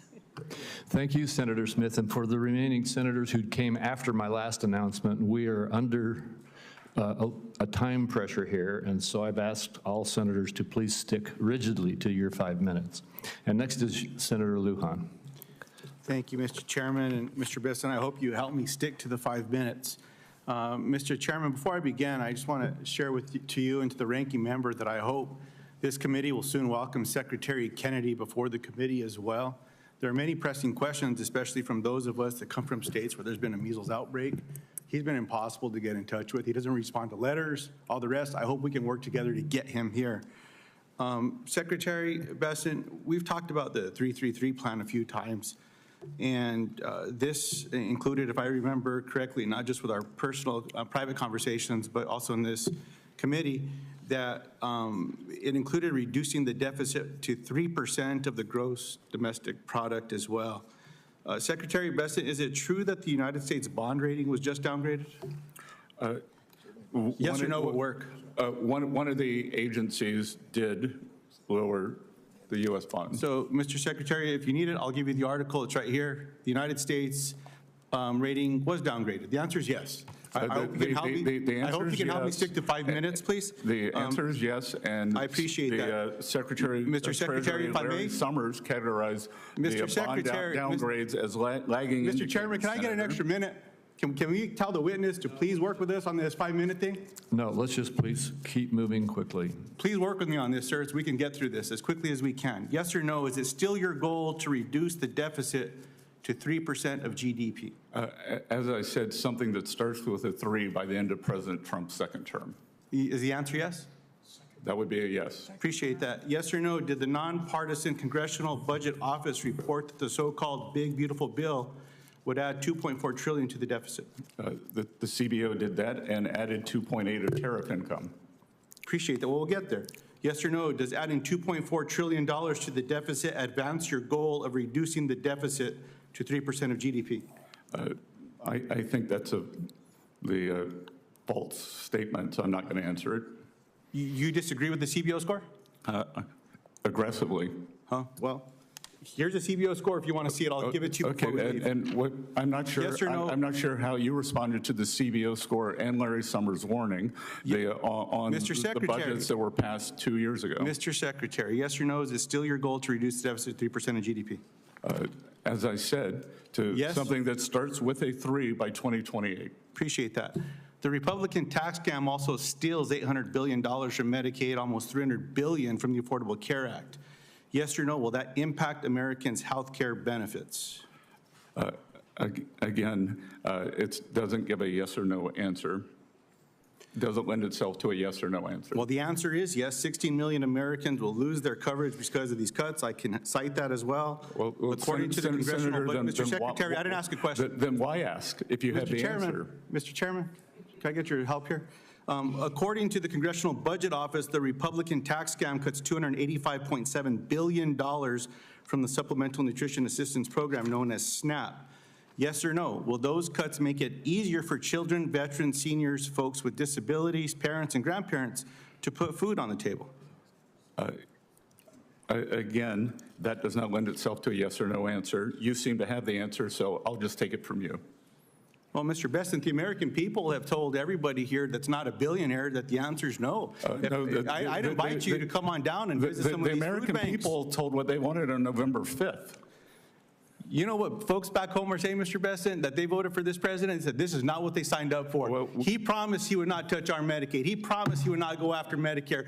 He said to all the folks over here that have a vote, keep your hands off the nutritional food programs. And you know what they've done? The exact opposite, sir. You know the truth. The American people just want the truth, Mr. Secretary. Sir, let me go on here. You get to have another referendum in 2026 let me go on here, and though, 2028.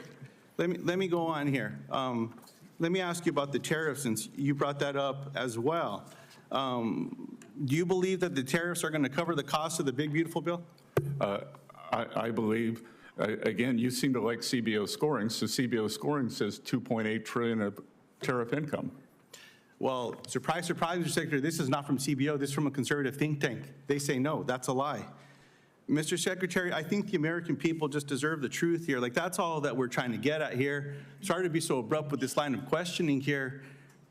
Let's just be honest with folks so that they can plan their lives out. People that are on Medicaid, Medicare beneficiaries, or on food programs, let's just be honest with them so that they can make plans. The farmers and ranchers who entered into contracts a year ago that had that pulled out from under them, Be honest with them so they can plan. All these small businesses, that's all we're asking. Thank you for the time, Mr. Chairman. Thank you. Senator Warnock. Thank you very much, Brother Chairman. Secretary Bessent, Georgians are deeply worried about the economy. Costs continue to skyrocket for families. Markets are volatile. Investors are dumping U.S. Treasuries. The warning lights in our bond market are flashing, and Moody's just downgraded our credit rating for the first time in over 100 years. While this administration's tariffs policies are largely responsible, the $30 trillion national debt is still the biggest long-term threat to our economy. Just last year, we paid nearly $1 trillion in interest on the debt alone, more than the federal government spent on educating and feeding our children. Secretary Bessent, are you concerned about the trillions this Republican tax bill will add to the debt? I am concerned about the stock of debt that we inherited. And Senator, I'm going to have to correct you. Costs have not skyrocketed. We had the first decrease in inflation in April.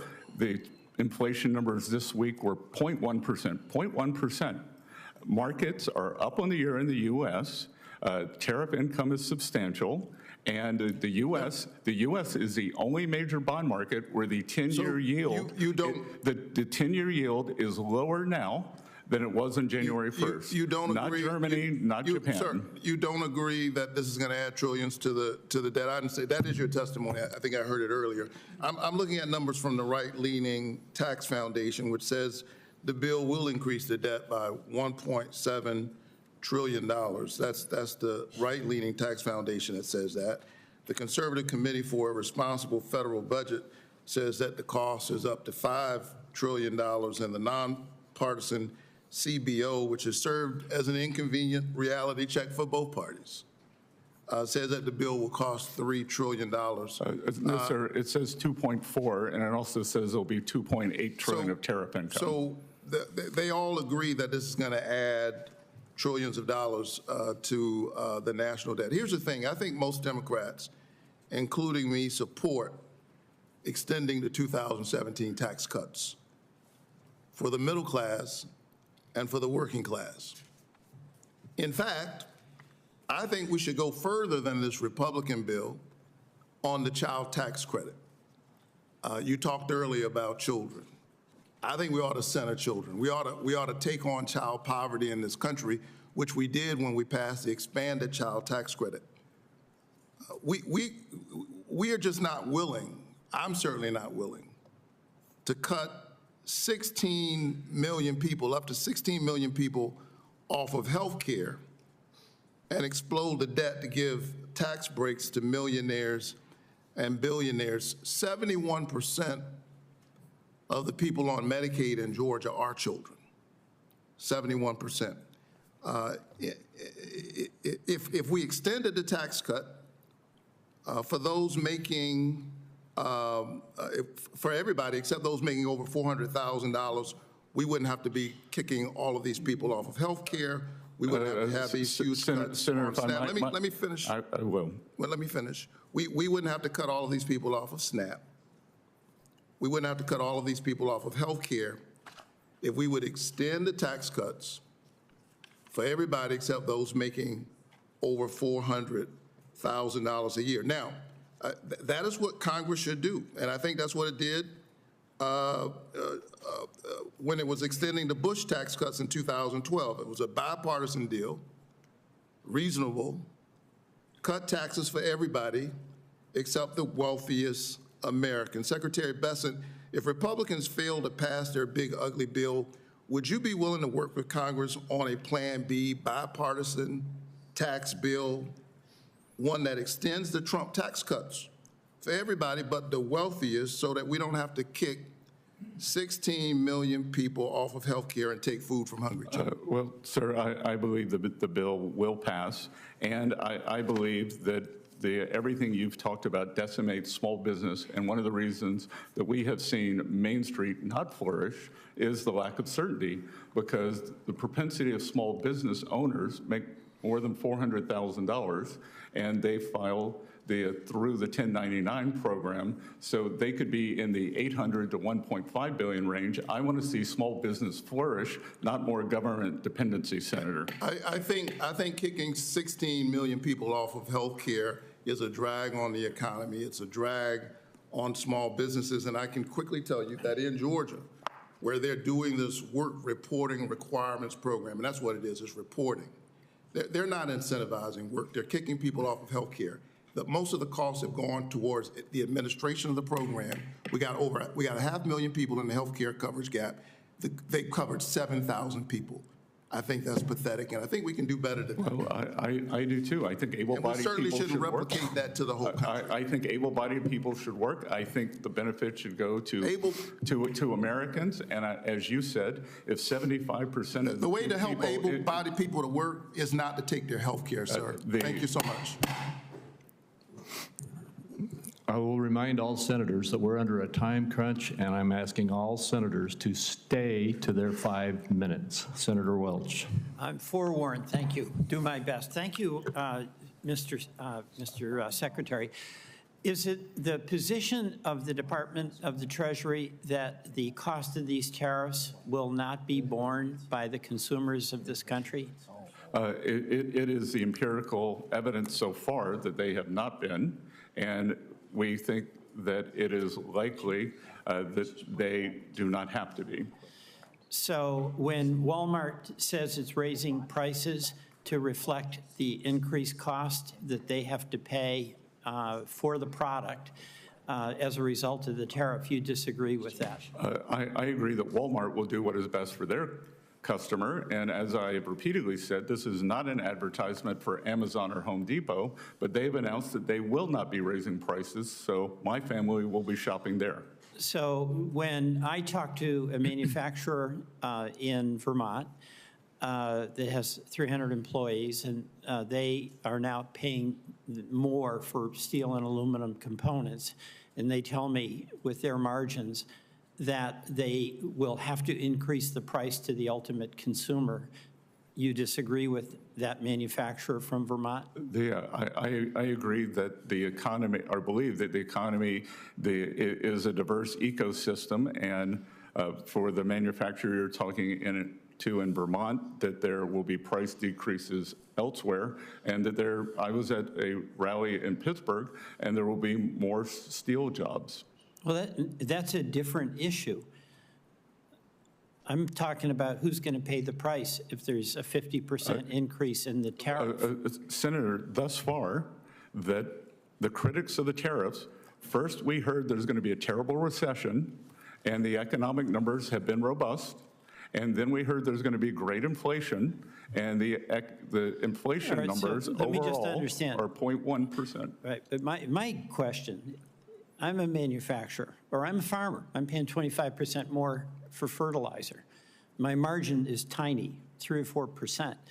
And me, as a farmer producer, have to pay more for my inputs. You're telling me that I have to eat that cost, and I am not going to be absolutely required for my own survival to increase the cost to reflect the tariff that I pay. Senator, I am happy to send you 2 articles, one from the Wall Street Journal, one from a Bloomberg columnist admitting yesterday that he has been surprised by the lack of inflation in the system, and the Wall Street Journal article saying, and this has been my supposition, that the Chinese business model is full of state subsidies. They do not care what they pay. It is a jobs program, so they will eat the tariffs. Well, the farmer, the farmer I'm talking about is buying fertilizer from Canada, not from China.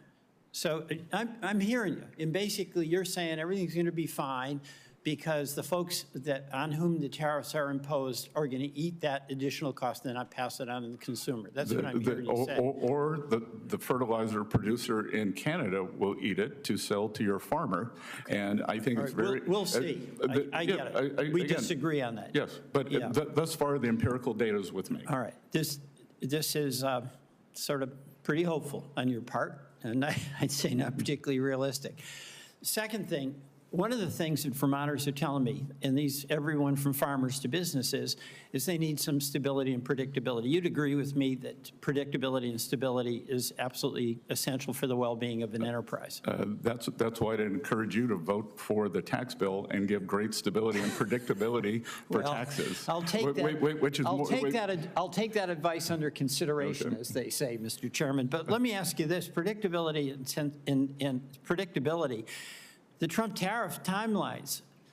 February 1, executive order, 10% on China, 25% on Mexico and Canada. February 3, 30-day pause on 25% tariffs on Mexico and Canada. February 10, 25% tariffs on steel and aluminum. March 4, an additional 10% on China, 25% on Mexico and Canada. This goes on and on. 22 different tariffs. And it looks like the president wakes up, kind of checks his mood, and changes the tariff regime.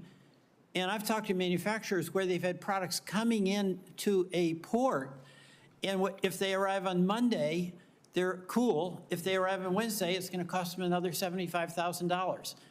Just in terms of implementation, 22 different tariffs over the course of a few months.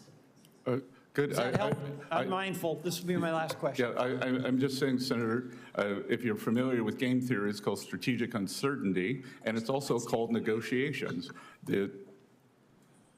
13 days ago, on a Friday, President Trump threatened the EU with 50% tariffs. The EU was not negotiating in good faith.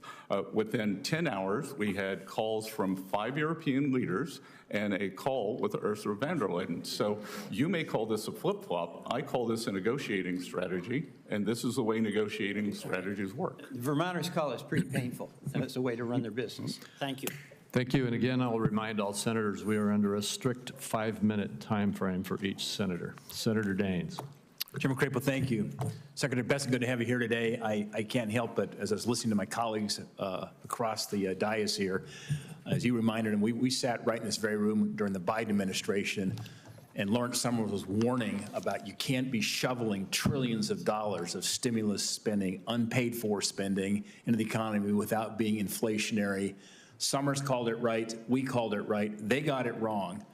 And that same CBO that got it wrong then is getting it wrong right now as it relates to this current battle we're facing on this amazing bill that will stop the largest tax increase in American history and will make some of the largest cuts, true spending cuts, to this runaway spending of the federal government in American history. And Secretary Bessent, I want to set the record straight on that and thank you for your leadership as we're moving through this very important process to get this bill on the President's desk by the 4th of July. So thank you. I want to talk a bit in dialogue on the China negotiations. You've been grateful for your leadership working through this tough negotiation right now with China. You've played a very active role in the ongoing trade negotiations. 42% of the world's economy is comprised by what happens in the United States, in China, so this is high stakes. I recognize the need to hold China accountable on key agreements. I remember when Senator, now Ambassador Perdue, and I were in Beijing in September of 19 negotiating that phase 1 trade deal with Liu He back then. Thank you for continuing to work with China and holding them accountable to commitments made under President Trump's first administration. Safeguarding American IP, curbing forced tech transfer, ensuring fair access for U.S. farmers and ranchers, addressing unfair tariff and non-tariff barriers are all key priorities to ensure that we do have more fair and balanced trade with China. I want to thank you for the recent de-escalation on tariffs as you reached that Geneva consensus, as well as the President's efforts to bring China to the negotiating table. I truly hope these talks will continue and both sides hold up their end of the bargain. Secretary Bessent, what do you see as the next steps? You're right in the middle of this negotiation to secure a comprehensive deal with China that puts U.S. farmers, U.S. manufacturers, and consumers on a level playing field. That's, in my mind, one of the single most important economic questions of the next few years. will there be a continued decoupling between the world's two largest economies, or is it possible to rebalance together? Senator, President Trump would like the U.S. economy to rebalance toward greater manufacturing, bring down the trade deficit. The Chinese continue to add manufacturing capacity. Currently, they are 30% of global capacity, up substantially since 2020. Under the cover of COVID, they increased capacity. They are in the midst of a substantial real estate downturn. Some would call it a crisis. They have very low consumer spending, and so they need to rebalance to more consumer spending, address their domestic imbalances, but they cannot do that on the workers of the rest of the world. So if they are willing to be good partners and approach a negotiation where the U.S. brings back manufacturing, precision manufacturing, high-paying jobs, and the Chinese are willing to open their economy to American products, then we could do that together. But there's a lot of wood to chop there, sir. When I was in Beijing in March, I met with Vice Minister Ma. Wang Yi was out of country at the time. I met with Vice Premier He Lifeng, and then finished my time there, those 48 hours, meeting directly with Premier Li Qiang. One of the issues that we brought up, and President Trump had asked me to push hard on this, was getting the Chinese to stop the shipment of fentanyl precursors into Mexico, as well as some into Canada and even the United States, but the precursors. What are your thoughts, and what are you hearing right now from China in terms of their efforts to stop these precursors, the leading cause of death for 18 to 45-year-old Americans today? Yes. So, Senator, there is a 20% fentanyl tariff on China right now. For the first time, that seems to have gotten their attention. What the senator from Vermont would have called a flip-flop, President Trump calls negotiating leverage. And so for the first time at both the talks in Geneva and the talks in London, they brought someone from the appropriate ministry to address this problem. And it is a real problem. And look, you and I, both have a lot of experience in dealing with the Chinese. You have more on-the-ground experience, but we know when they want their system to do something, it responds. And I believe that if they want to address these precursors, as they should, then we will see if we get a serious response. Because if they want to address it, they can fix it. Secretary, thank you. Thank you. Senator Marshall. Thank you, Mr. Chairman. Welcome, Mr. Secretary. I don't think anyone can argue with us that this bill will prevent the largest tax cut in American history. No one can argue that. But I think beyond that, as I look at this legislation, between the tax savings and other provisions, it'll mean $1,000 a month of hardworking Americans being able to keep in their pocket.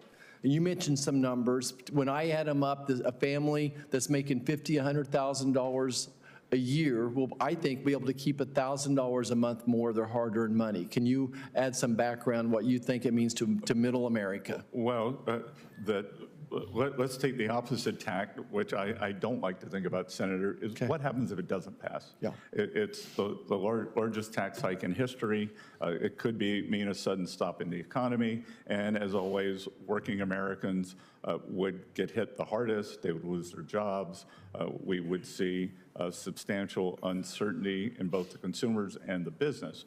What it does mean is that working families have a chance to cure this affordability crisis, this terrible affordability crisis that was brought upon them the past 4 years by this incredible inflation. So if we think about it, the affordability crisis is two pieces. The accumulated inflation, and that is affordability, and then the ongoing inflation. So thus far, Trump administration, we are getting very benign inflation numbers, and in terms of the accumulated affordability crisis, there are two ways to address that. We are trying to push down costs, whether it's fuel, healthcare, others, but the best way to address the affordability crisis is exactly as you said, for Americans to have higher real after-tax incomes. And that's what this bill does. And ironically, it seems like I saw a figure last month that indeed that's what's happening in this last month or so. The April number of 0.7%, was outstanding, sir. That's great. You know, I'm reminded of an old saying back home that figures lie and liars figure, and I'm just disheartened by some of the intellectual dishonesty that I hear going on in this room. But I don't think anyone can argue that this bill will prevent the largest tax hike in American history. We're going to cut, I bet, close to $2 trillion. You can't argue about that. We're going to secure the border. The child tax credit, again, taking your situation, it'll actually, we'll lose child tax credit, go from $2,000 to $1,000. And President Trump, 45, we increased from $1,000 to $2,000, now again to $2,500. Republicans leading the charge to increase the child tax credit as well. Go ahead. And Senator, the important thing here, the child tax credit becomes permanent. Oh, wow. $2,500 is permanent. That's good. Let's talk about the importance of growth. You and I have ran businesses. Yours are much bigger than mine. Need to go do a live hit here in a second, but yours are much bigger than mine. But we're used to data coming in, and all your advisors coming in, and the CBO is one of our advisors. There's so many advisors, but you and I are used to sitting there and saying, taking all this information and saying, based upon everything out here, we think this is what's best for this company, in this case, this country. When I look at this, the Trump policy, it spells growth in the economy, growth like we've never seen before. And I just want to give you a moment here to talk about how important growth is. And then absolutely we need to address the spending in this country. There's no doubt we have a spending problem. But the first thing we need is growth. We need to freeze our spending for all practical purposes. Again, recent numbers, I think, have been pretty good as far as growth of the economy. How is this bill going to impact the growth of the economy of this country?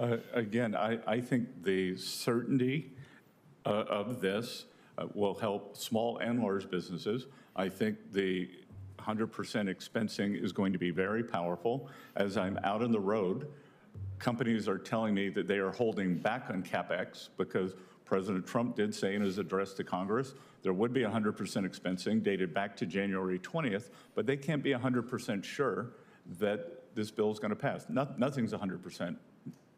Especially in this town until it's done. I'm highly confident, and I think that we could see a CapEx boom here. Great. Thank you, Mr. Chairman. I yield back. Thank you. Senator Young. It's great to see you, Mr. Secretary. I know you're quite busy. And so I'd like to dive right in, start asking you about tariffs. Wall Street Journal says today, and what was a somewhat critical editorial, that they encourage a smarter trade strategy. A smarter trade strategy would be to work with allies as a united front to counter China's predatory trade practices. Instead, the administration has used tariffs as an economic scattergun against friends as well as foes. They say, I'll give you an opportunity to respond to this, Mr. Secretary. There are more than 140 countries that count China as their top trading partner. And of course, China has a massive domestic market and great productive capacity. And so they have a measure of leverage, and there's this dynamic that if we use tariffs, but not as part of a larger strategy, working with allies and partners, that we could be stealing market share from one another, and China will continue to manipulate prices. They will make dependency on their economy hard to reverse. And the alternative would be maybe what the Wall Street Journal proposes, which is we unify large economy, democratic countries, unify and collectively apply a lot of pressure vis-a-vis state capitalist countries, China in particular, to bring them into a position of better behavior. I feel like that there's something to be said for the strategy that they encourage. And the argument would further be, I'll elaborate on it, that if you don't adopt that sort of strategy, you just end up increasing input costs for many of our manufacturers in the near term, and behavior doesn't really change. What say you to this line of critique? Thank you for this, Senator. Look, I think this is a multi-step process. Our allies have also taken advantage of us. I would say that the EU has been very intractable in negotiations. I had a back and forth with the EU official who said, well, your tariffs are terrible. I said, really? Then why do you have a 10% car tariff on us? And when we look at these things, we have many of our allies, including Canada, is about to enact a retroactive digital tariff, digital service tariff, because we have the greatest, really the only outside of China internet companies in the world. So they see a big pool of money. So we will deal with our allies. I warned my sister I was going to say this today. My sister and I fight all the time, but we iron it out and then move forward. That we will iron it out with our allies. When we put up the tariff wall on China, yes, I told our allies, especially the Europeans, yes, and the Canadians and the Australians, this merchandise is going somewhere. Get ready for it. Yes. And unfortunately for them, I was right. So Mr. We are using the OECD, which China is not a member Yes. of, and we will see if China can be a reliable partner. So I think it's a two-step. Do trade deal, get the deals, get fair trade with our allies, and then we can worry about China. Yes, yeah, that's exactly it. And then you can worry about China. You just articulated what I think the Wall Street Journal is encouraging. That's frankly what I've been encouraging for a number of months, which is reset trade relations, use the substantial concessions that the president has commendably been able to get from our trading partners, our major non-China trading partners, pocket those, maybe ask for a little bit more, and he's very good at that, reset trade relations, and then go after the big guy on the block. So to use your analogy, when there's a bully outside, get your sisters together and make sure they're with you as we work to bring them into position better behavior. I hope we see more of that moving forward. It's good to know that that's the policy Yes, you're sir. pursuing. And I would say that I was with the president in his trip to the Gulf states, and the president of the United States travels and comes back with substantial investment commitments from Saudi Arabia, from UAE, from Qatar. When the Chinese leader travels, he has to give money out. So the Chinese can only buy friends. The Americans have inbound investment, and we want to keep with this bill to make this the best location. Yes, and we also want to make sure that as we ask for concessions from our friends, that we don't alienate them. This is always a balance, right? So they'll continue to come with bags of money and invest in the United States, knowing that it's not only financial incentives that drive them to invest in the U.S. and partner with us. I'm already a minute past my time. It's funny how this happens. Thank you for indulging me, Chairman. And you're in deep trouble. Yeah. Senator Cortez Masto. Thank you, Mr. Chairman. Mr. Secretary, there's no doubt we've had this conversation. Your fiscal policy is quite unconventional. And time will tell, history will tell whether you were right or wrong about it. Let me ask you this. Do you think the administration's tariff policy is an efficient way to generate revenue for the United States? I think that it has several features. One, it is an efficient revenue generator. Two, it can rebalance decades of trade problems. And was it your intent to impose those tariffs to counter the $2.4 $1 trillion deficit that the reconciliation bill would impose? Well, I don't agree with the 2.4 trillion number. Was it your intent to raise the tariffs to counter whatever deficit the reconciliation had to pay for? The intention, part of the intention with the tariffs has always been to raise revenues. Right. But you keep, as my colleagues are talking to you, you keep countering the 2.4 deficit with the 2.8, saying that there is going to be a deficit. So they're not related, or they are related. Your colleagues have a fixation on CBO, and I'm just trying to. Listen. I don't want to get in an argument with you. I'm just using your own words. I'm not here to argue with you. I'm just trying to understand what you're saying. So it doesn't matter. They're not related. Sorry, they're coincident, not causal. Okay. Perfect. That's all I needed from you. Let me ask you this. Do you think that tariffs are taxes? Sorry? Do you think tariffs are taxes? No. No, they're not? No. Okay. And you keep talking about utilizing tariffs to bring jobs back to this country, which I agree with. But I haven't heard from the administration or from you, what types of jobs in manufacturing are you looking to bring back with this tariff policy? We'd like to bring back precision, high-end manufacturing. But what type? Look, it could be semiconductors. We obviously want to bring back steel. I think what we have seen, Senator, I think a good way to think about it, there are strategic industries that we discovered during COVID. Such as? The pharmaceuticals, semiconductors, steel, So you want to bring those jobs back here, but anything else?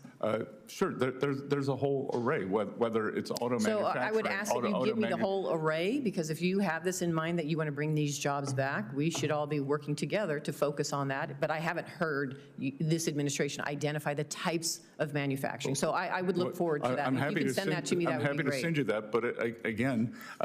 Let me ask you this, and I know you're Mr. a business Bessent. person, and business is organic. This isn't the Soviet Union. We don't have a list of what's going to happen. I know, but you're talking about moving into the 21st century and the jobs of the 21st century. I think they should be high-value jobs that we're all focused on, and I think there should be a plan, strategy around it. I agree. Any business needs that, right? Including government. Good. In a letter to investors that you sent in January 2024, you said that wrote that tariffs are inflationary and would strengthen the dollar. Hardly a good starting point for a U.S. industrial renaissance. Do you still agree with that?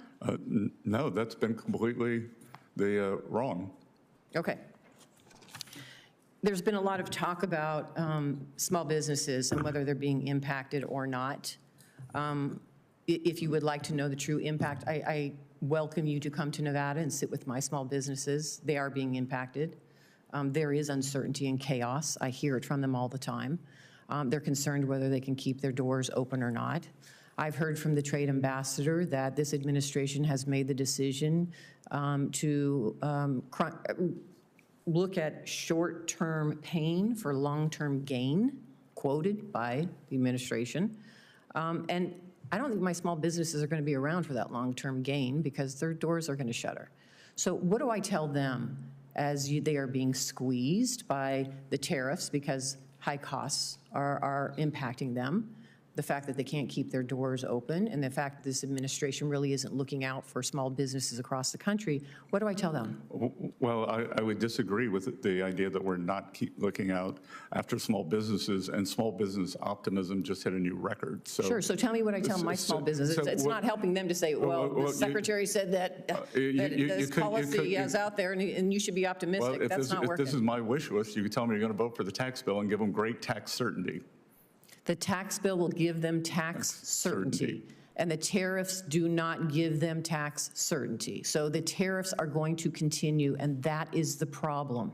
If they cannot afford the goods for their products, if they cannot afford to keep their doors open, this reconciliation bill that you're pushing through has nothing to do with the fact that they still have to pay for those goods.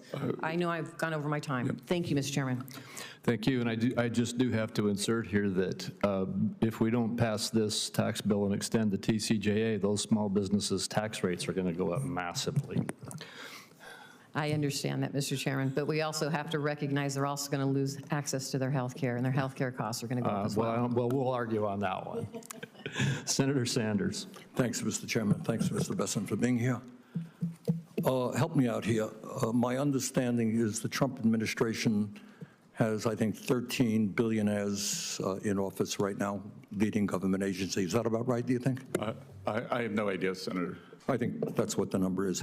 Do you think it's a coincidence, given the large number of billionaires in the Trump administration, that this particular piece of legislation would provide $235 billion in tax breaks to the top 0.2% by expanding the exemptions in the estate tax? Senator, I will tell you that when the 2017 Tax Cuts and Jobs Act passed, my tax rate went up. Well, I don't know your exact situation, but I can tell you. Tell me about how many people do you think are in the top 0.2%? Sorry? Number of people in the top 0.2% who would benefit from this particular $235 billion tax break. Well, the top, I know the top 10% is right. now paying 7%. That's not the question. My question is, why do you think at a time of unprecedented income and wealth inequality, when people like yourself economically have never, ever had it so good, why do you think it's a good idea to cut Medicaid for low-income and working-class people by $700 billion to give $235 billion in tax breaks to the very, very, very richest people in this country, perhaps a few hundred families? Please justify that and tell me about that. Well, Senator, I don't know, but the Democrats had the trifecta, and there was no tax increase or wealth tax on billionaires. You choose. I'm not talking about a tax. You chose not Mr. to do Bessent, that, I am not talking about a wealth tax. Explain. A few hundred of the wealthiest families in this country, $235 billion tax break. Explain to the American people why you think that's a great idea. I think that this will increase small businesses substantially. That most small businesses, they are... Has zero to do, come on, you're smarter than that. This is the top 0.2%. This is not a mom and pop store. These are multi-billionaires, and the savings go to their kids after they pass away. This is nothing more than a gift to billionaires in this country. Well, sir, that's just not correct, because the top 10% paid a bigger share of taxes after TCJA. I'm talking about one provision in this. I don't want to argue with you about taxes in general. One provision, few hundred families, $235 billion in tax breaks. You can't justify that because morally it is totally unjustifiable. Let me ask you another question. If you guys want to cut $1 trillion in Medicaid and the Affordable Care Act, the estimate from CBO, I believe, is that over 15 million people lose their health insurance. Yale University and the University of Pennsylvania estimated that when you throw that many low-income and working-class people off of health care, some 50,000 people a year will die. Tell me why you think it's a good idea to give tax breaks to billionaires and allow 50,000 low-income and working-class people to die unnecessarily? Senator, first of all, that's overstated by 5.1 million. That is not attributed to this bill. It is simply It's a combination. That's true. No. You all had a scheduled expiration of Obamacare subsidies, and you did not extend that when you were in charge. 5.1 million. 1.4 million illegal aliens on Medicaid. All right, and there are work requirements. And our goal is to get more money to children and mothers. Really? Your goal is to get more money to children, and working people. Really? Come on. Do you know how many people, and I was surprised to hear this, I don't know if you know it or not, how many people lose their jobs every year, quit, or get fired or whatever? Do you have any idea? Well, there's something called the quits rate, and so when the job market is strong, more people quit. But yeah, I was surprised that I just researched this. I don't know. Do you happen to know? I don't know the number. I was surprised. Would it be shocking to you? It was to me. 20 million people leave their jobs a year. Doesn't shock you, right? It's a big labor force, right? Yep. So somebody leaves the job, maybe they move, maybe something happens in their lives, right? We have a lot of transition in the labor market, correct? Maybe they get a better job. Right, exactly. Maybe they do. Or maybe They have to stay home, their wife gets sick, whatever, we don't know. But 20 million people lose their jobs in a given year, leave their jobs in a given year. Are those people lazy? What happens when I leave my job and maybe I have to move to another state to take care of my ill mother, and I desperately need Medicaid? Am I too lazy now to be able to get Medicaid? I think that's a mischaracterization of the work requirement. Really? Well, I'm not quite so sure it is. I don't, okay. Well, thank you very much, Mr. Chairman. Thank you, Senator. I've been trying to keep everybody right at 5 minutes so that I can get out of here. I was supposed to get to the floor. That's why I was rushing everybody. That's not going to happen. And so I will just take another minute or two with you, Mr. Bessent, before we wrap up. You've received a lot of questions today about the $2.4 trillion score of the CBO. And you've explained very well that the president has raised a number of dollars in tariff revenue, and we ought to be looking at the combined activity, in my opinion, of what the president and the Congress are doing together, including this one big bill, as well as many other actions of the president and Congress. And Senator, if I may for a moment, just to show I also interrupt Republicans, is that the CBO, I am not attacking the people who work at the CBO. Sure. I am attacking their methodology, and the methodology is completely illogical. It assumes baseline growth of 1.7 or 1.8% for the economy, if the tax bill were to expire and we would have the biggest tax increase in history. CBO still believes we're going to grow at 1.8%. I think we could see, there is a chance that we could see something maybe even approaching a double-digit decline. I don't think it would be that severe. On the other side, when we give permanence to this bill, when we reiterate and reinstate the expensing, we get no credit for the acceleration that we are going to see. And so that is why I reject the CBO scoring, that the $2.8 trillion in tariff revenue is, as I told the senator, coincident. Well, thank you. You anticipated my question, and I'm going to just elaborate a little more and then ask you a final characterization here. The CBO does not use dynamic scoring, at least not very well. And as you indicated, in the CBO score that shows a $2.4 trillion deficit, it assumes that the economy is not impacted by the bill. That the bill, I'm reading, by the way, from a CEA report, and I think you're probably familiar with this report. Kevin Hassett is the one that shared it with me. And so I'm reading from the CEA's analysis of this. CBO's current 10-year economic projection assumes real GDP growth will average 1.8% over the next 10 years. Assuming an average growth rate of 3%, however, which is what is, I think, predicted to be a low assumption with regard to what the impact of this bill will be, it implies a $4.1 trillion additional revenue to be collected over that 10-year period. So I guess my question is, if we were to look dynamically rather than statically, and start with the CBO score, that is a static score, and then evaluate it dynamically in terms of what it will do. The CEA says if you just assume a conservative estimate of 3% growth in the economy, that you'll see $4.1 trillion of additional revenue. Could you just comment on that and your observation as to what you think the likely impact of this bill will be if you look at it in terms of what real revenue will start coming to the government? The Senator, an acceleration in the growth rate is a game changer and a trajectory changer. And we could start seeing a substantial debt paydown aside from any of the coincident tariff scoring.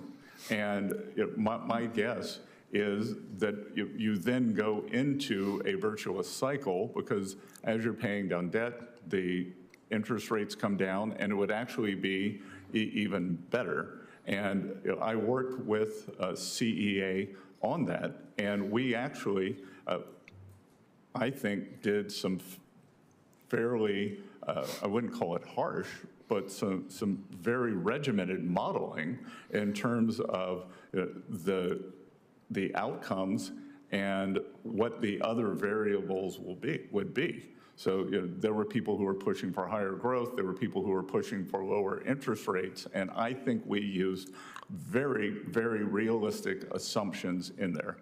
Well, thank you. What I heard you say was you think that the CEA analysis is solid and accurate and maybe conservative. And am I right about that?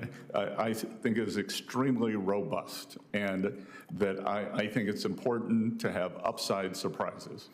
So for those who want to continue to quote the CBO score, I think they should at least also acknowledge that there is a dynamic analysis, starting with that score, that shows what the real impact on the economy and the real impact on the deficit will be. And by my math, using the numbers in the CEA report, using the robust and very rugged analysis that they do, it would be a $1.6 trillion or $1.5 or $6 trillion deficit reduction rather than a $2.5 trillion deficit increase. And Senator, other than the many other tragedies of COVID, one of the economic outcomes that was not allowed to happen was when you think about the 100% expensing for the period of President Trump's first term, that you eat the expensing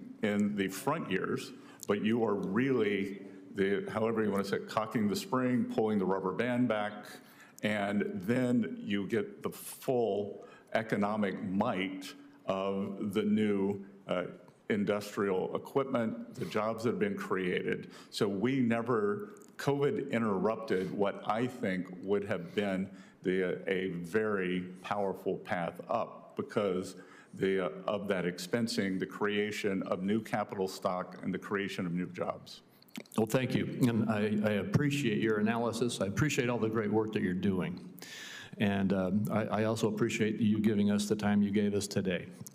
And with that, I'm going to run to the floor, and so this hearing will be concluded.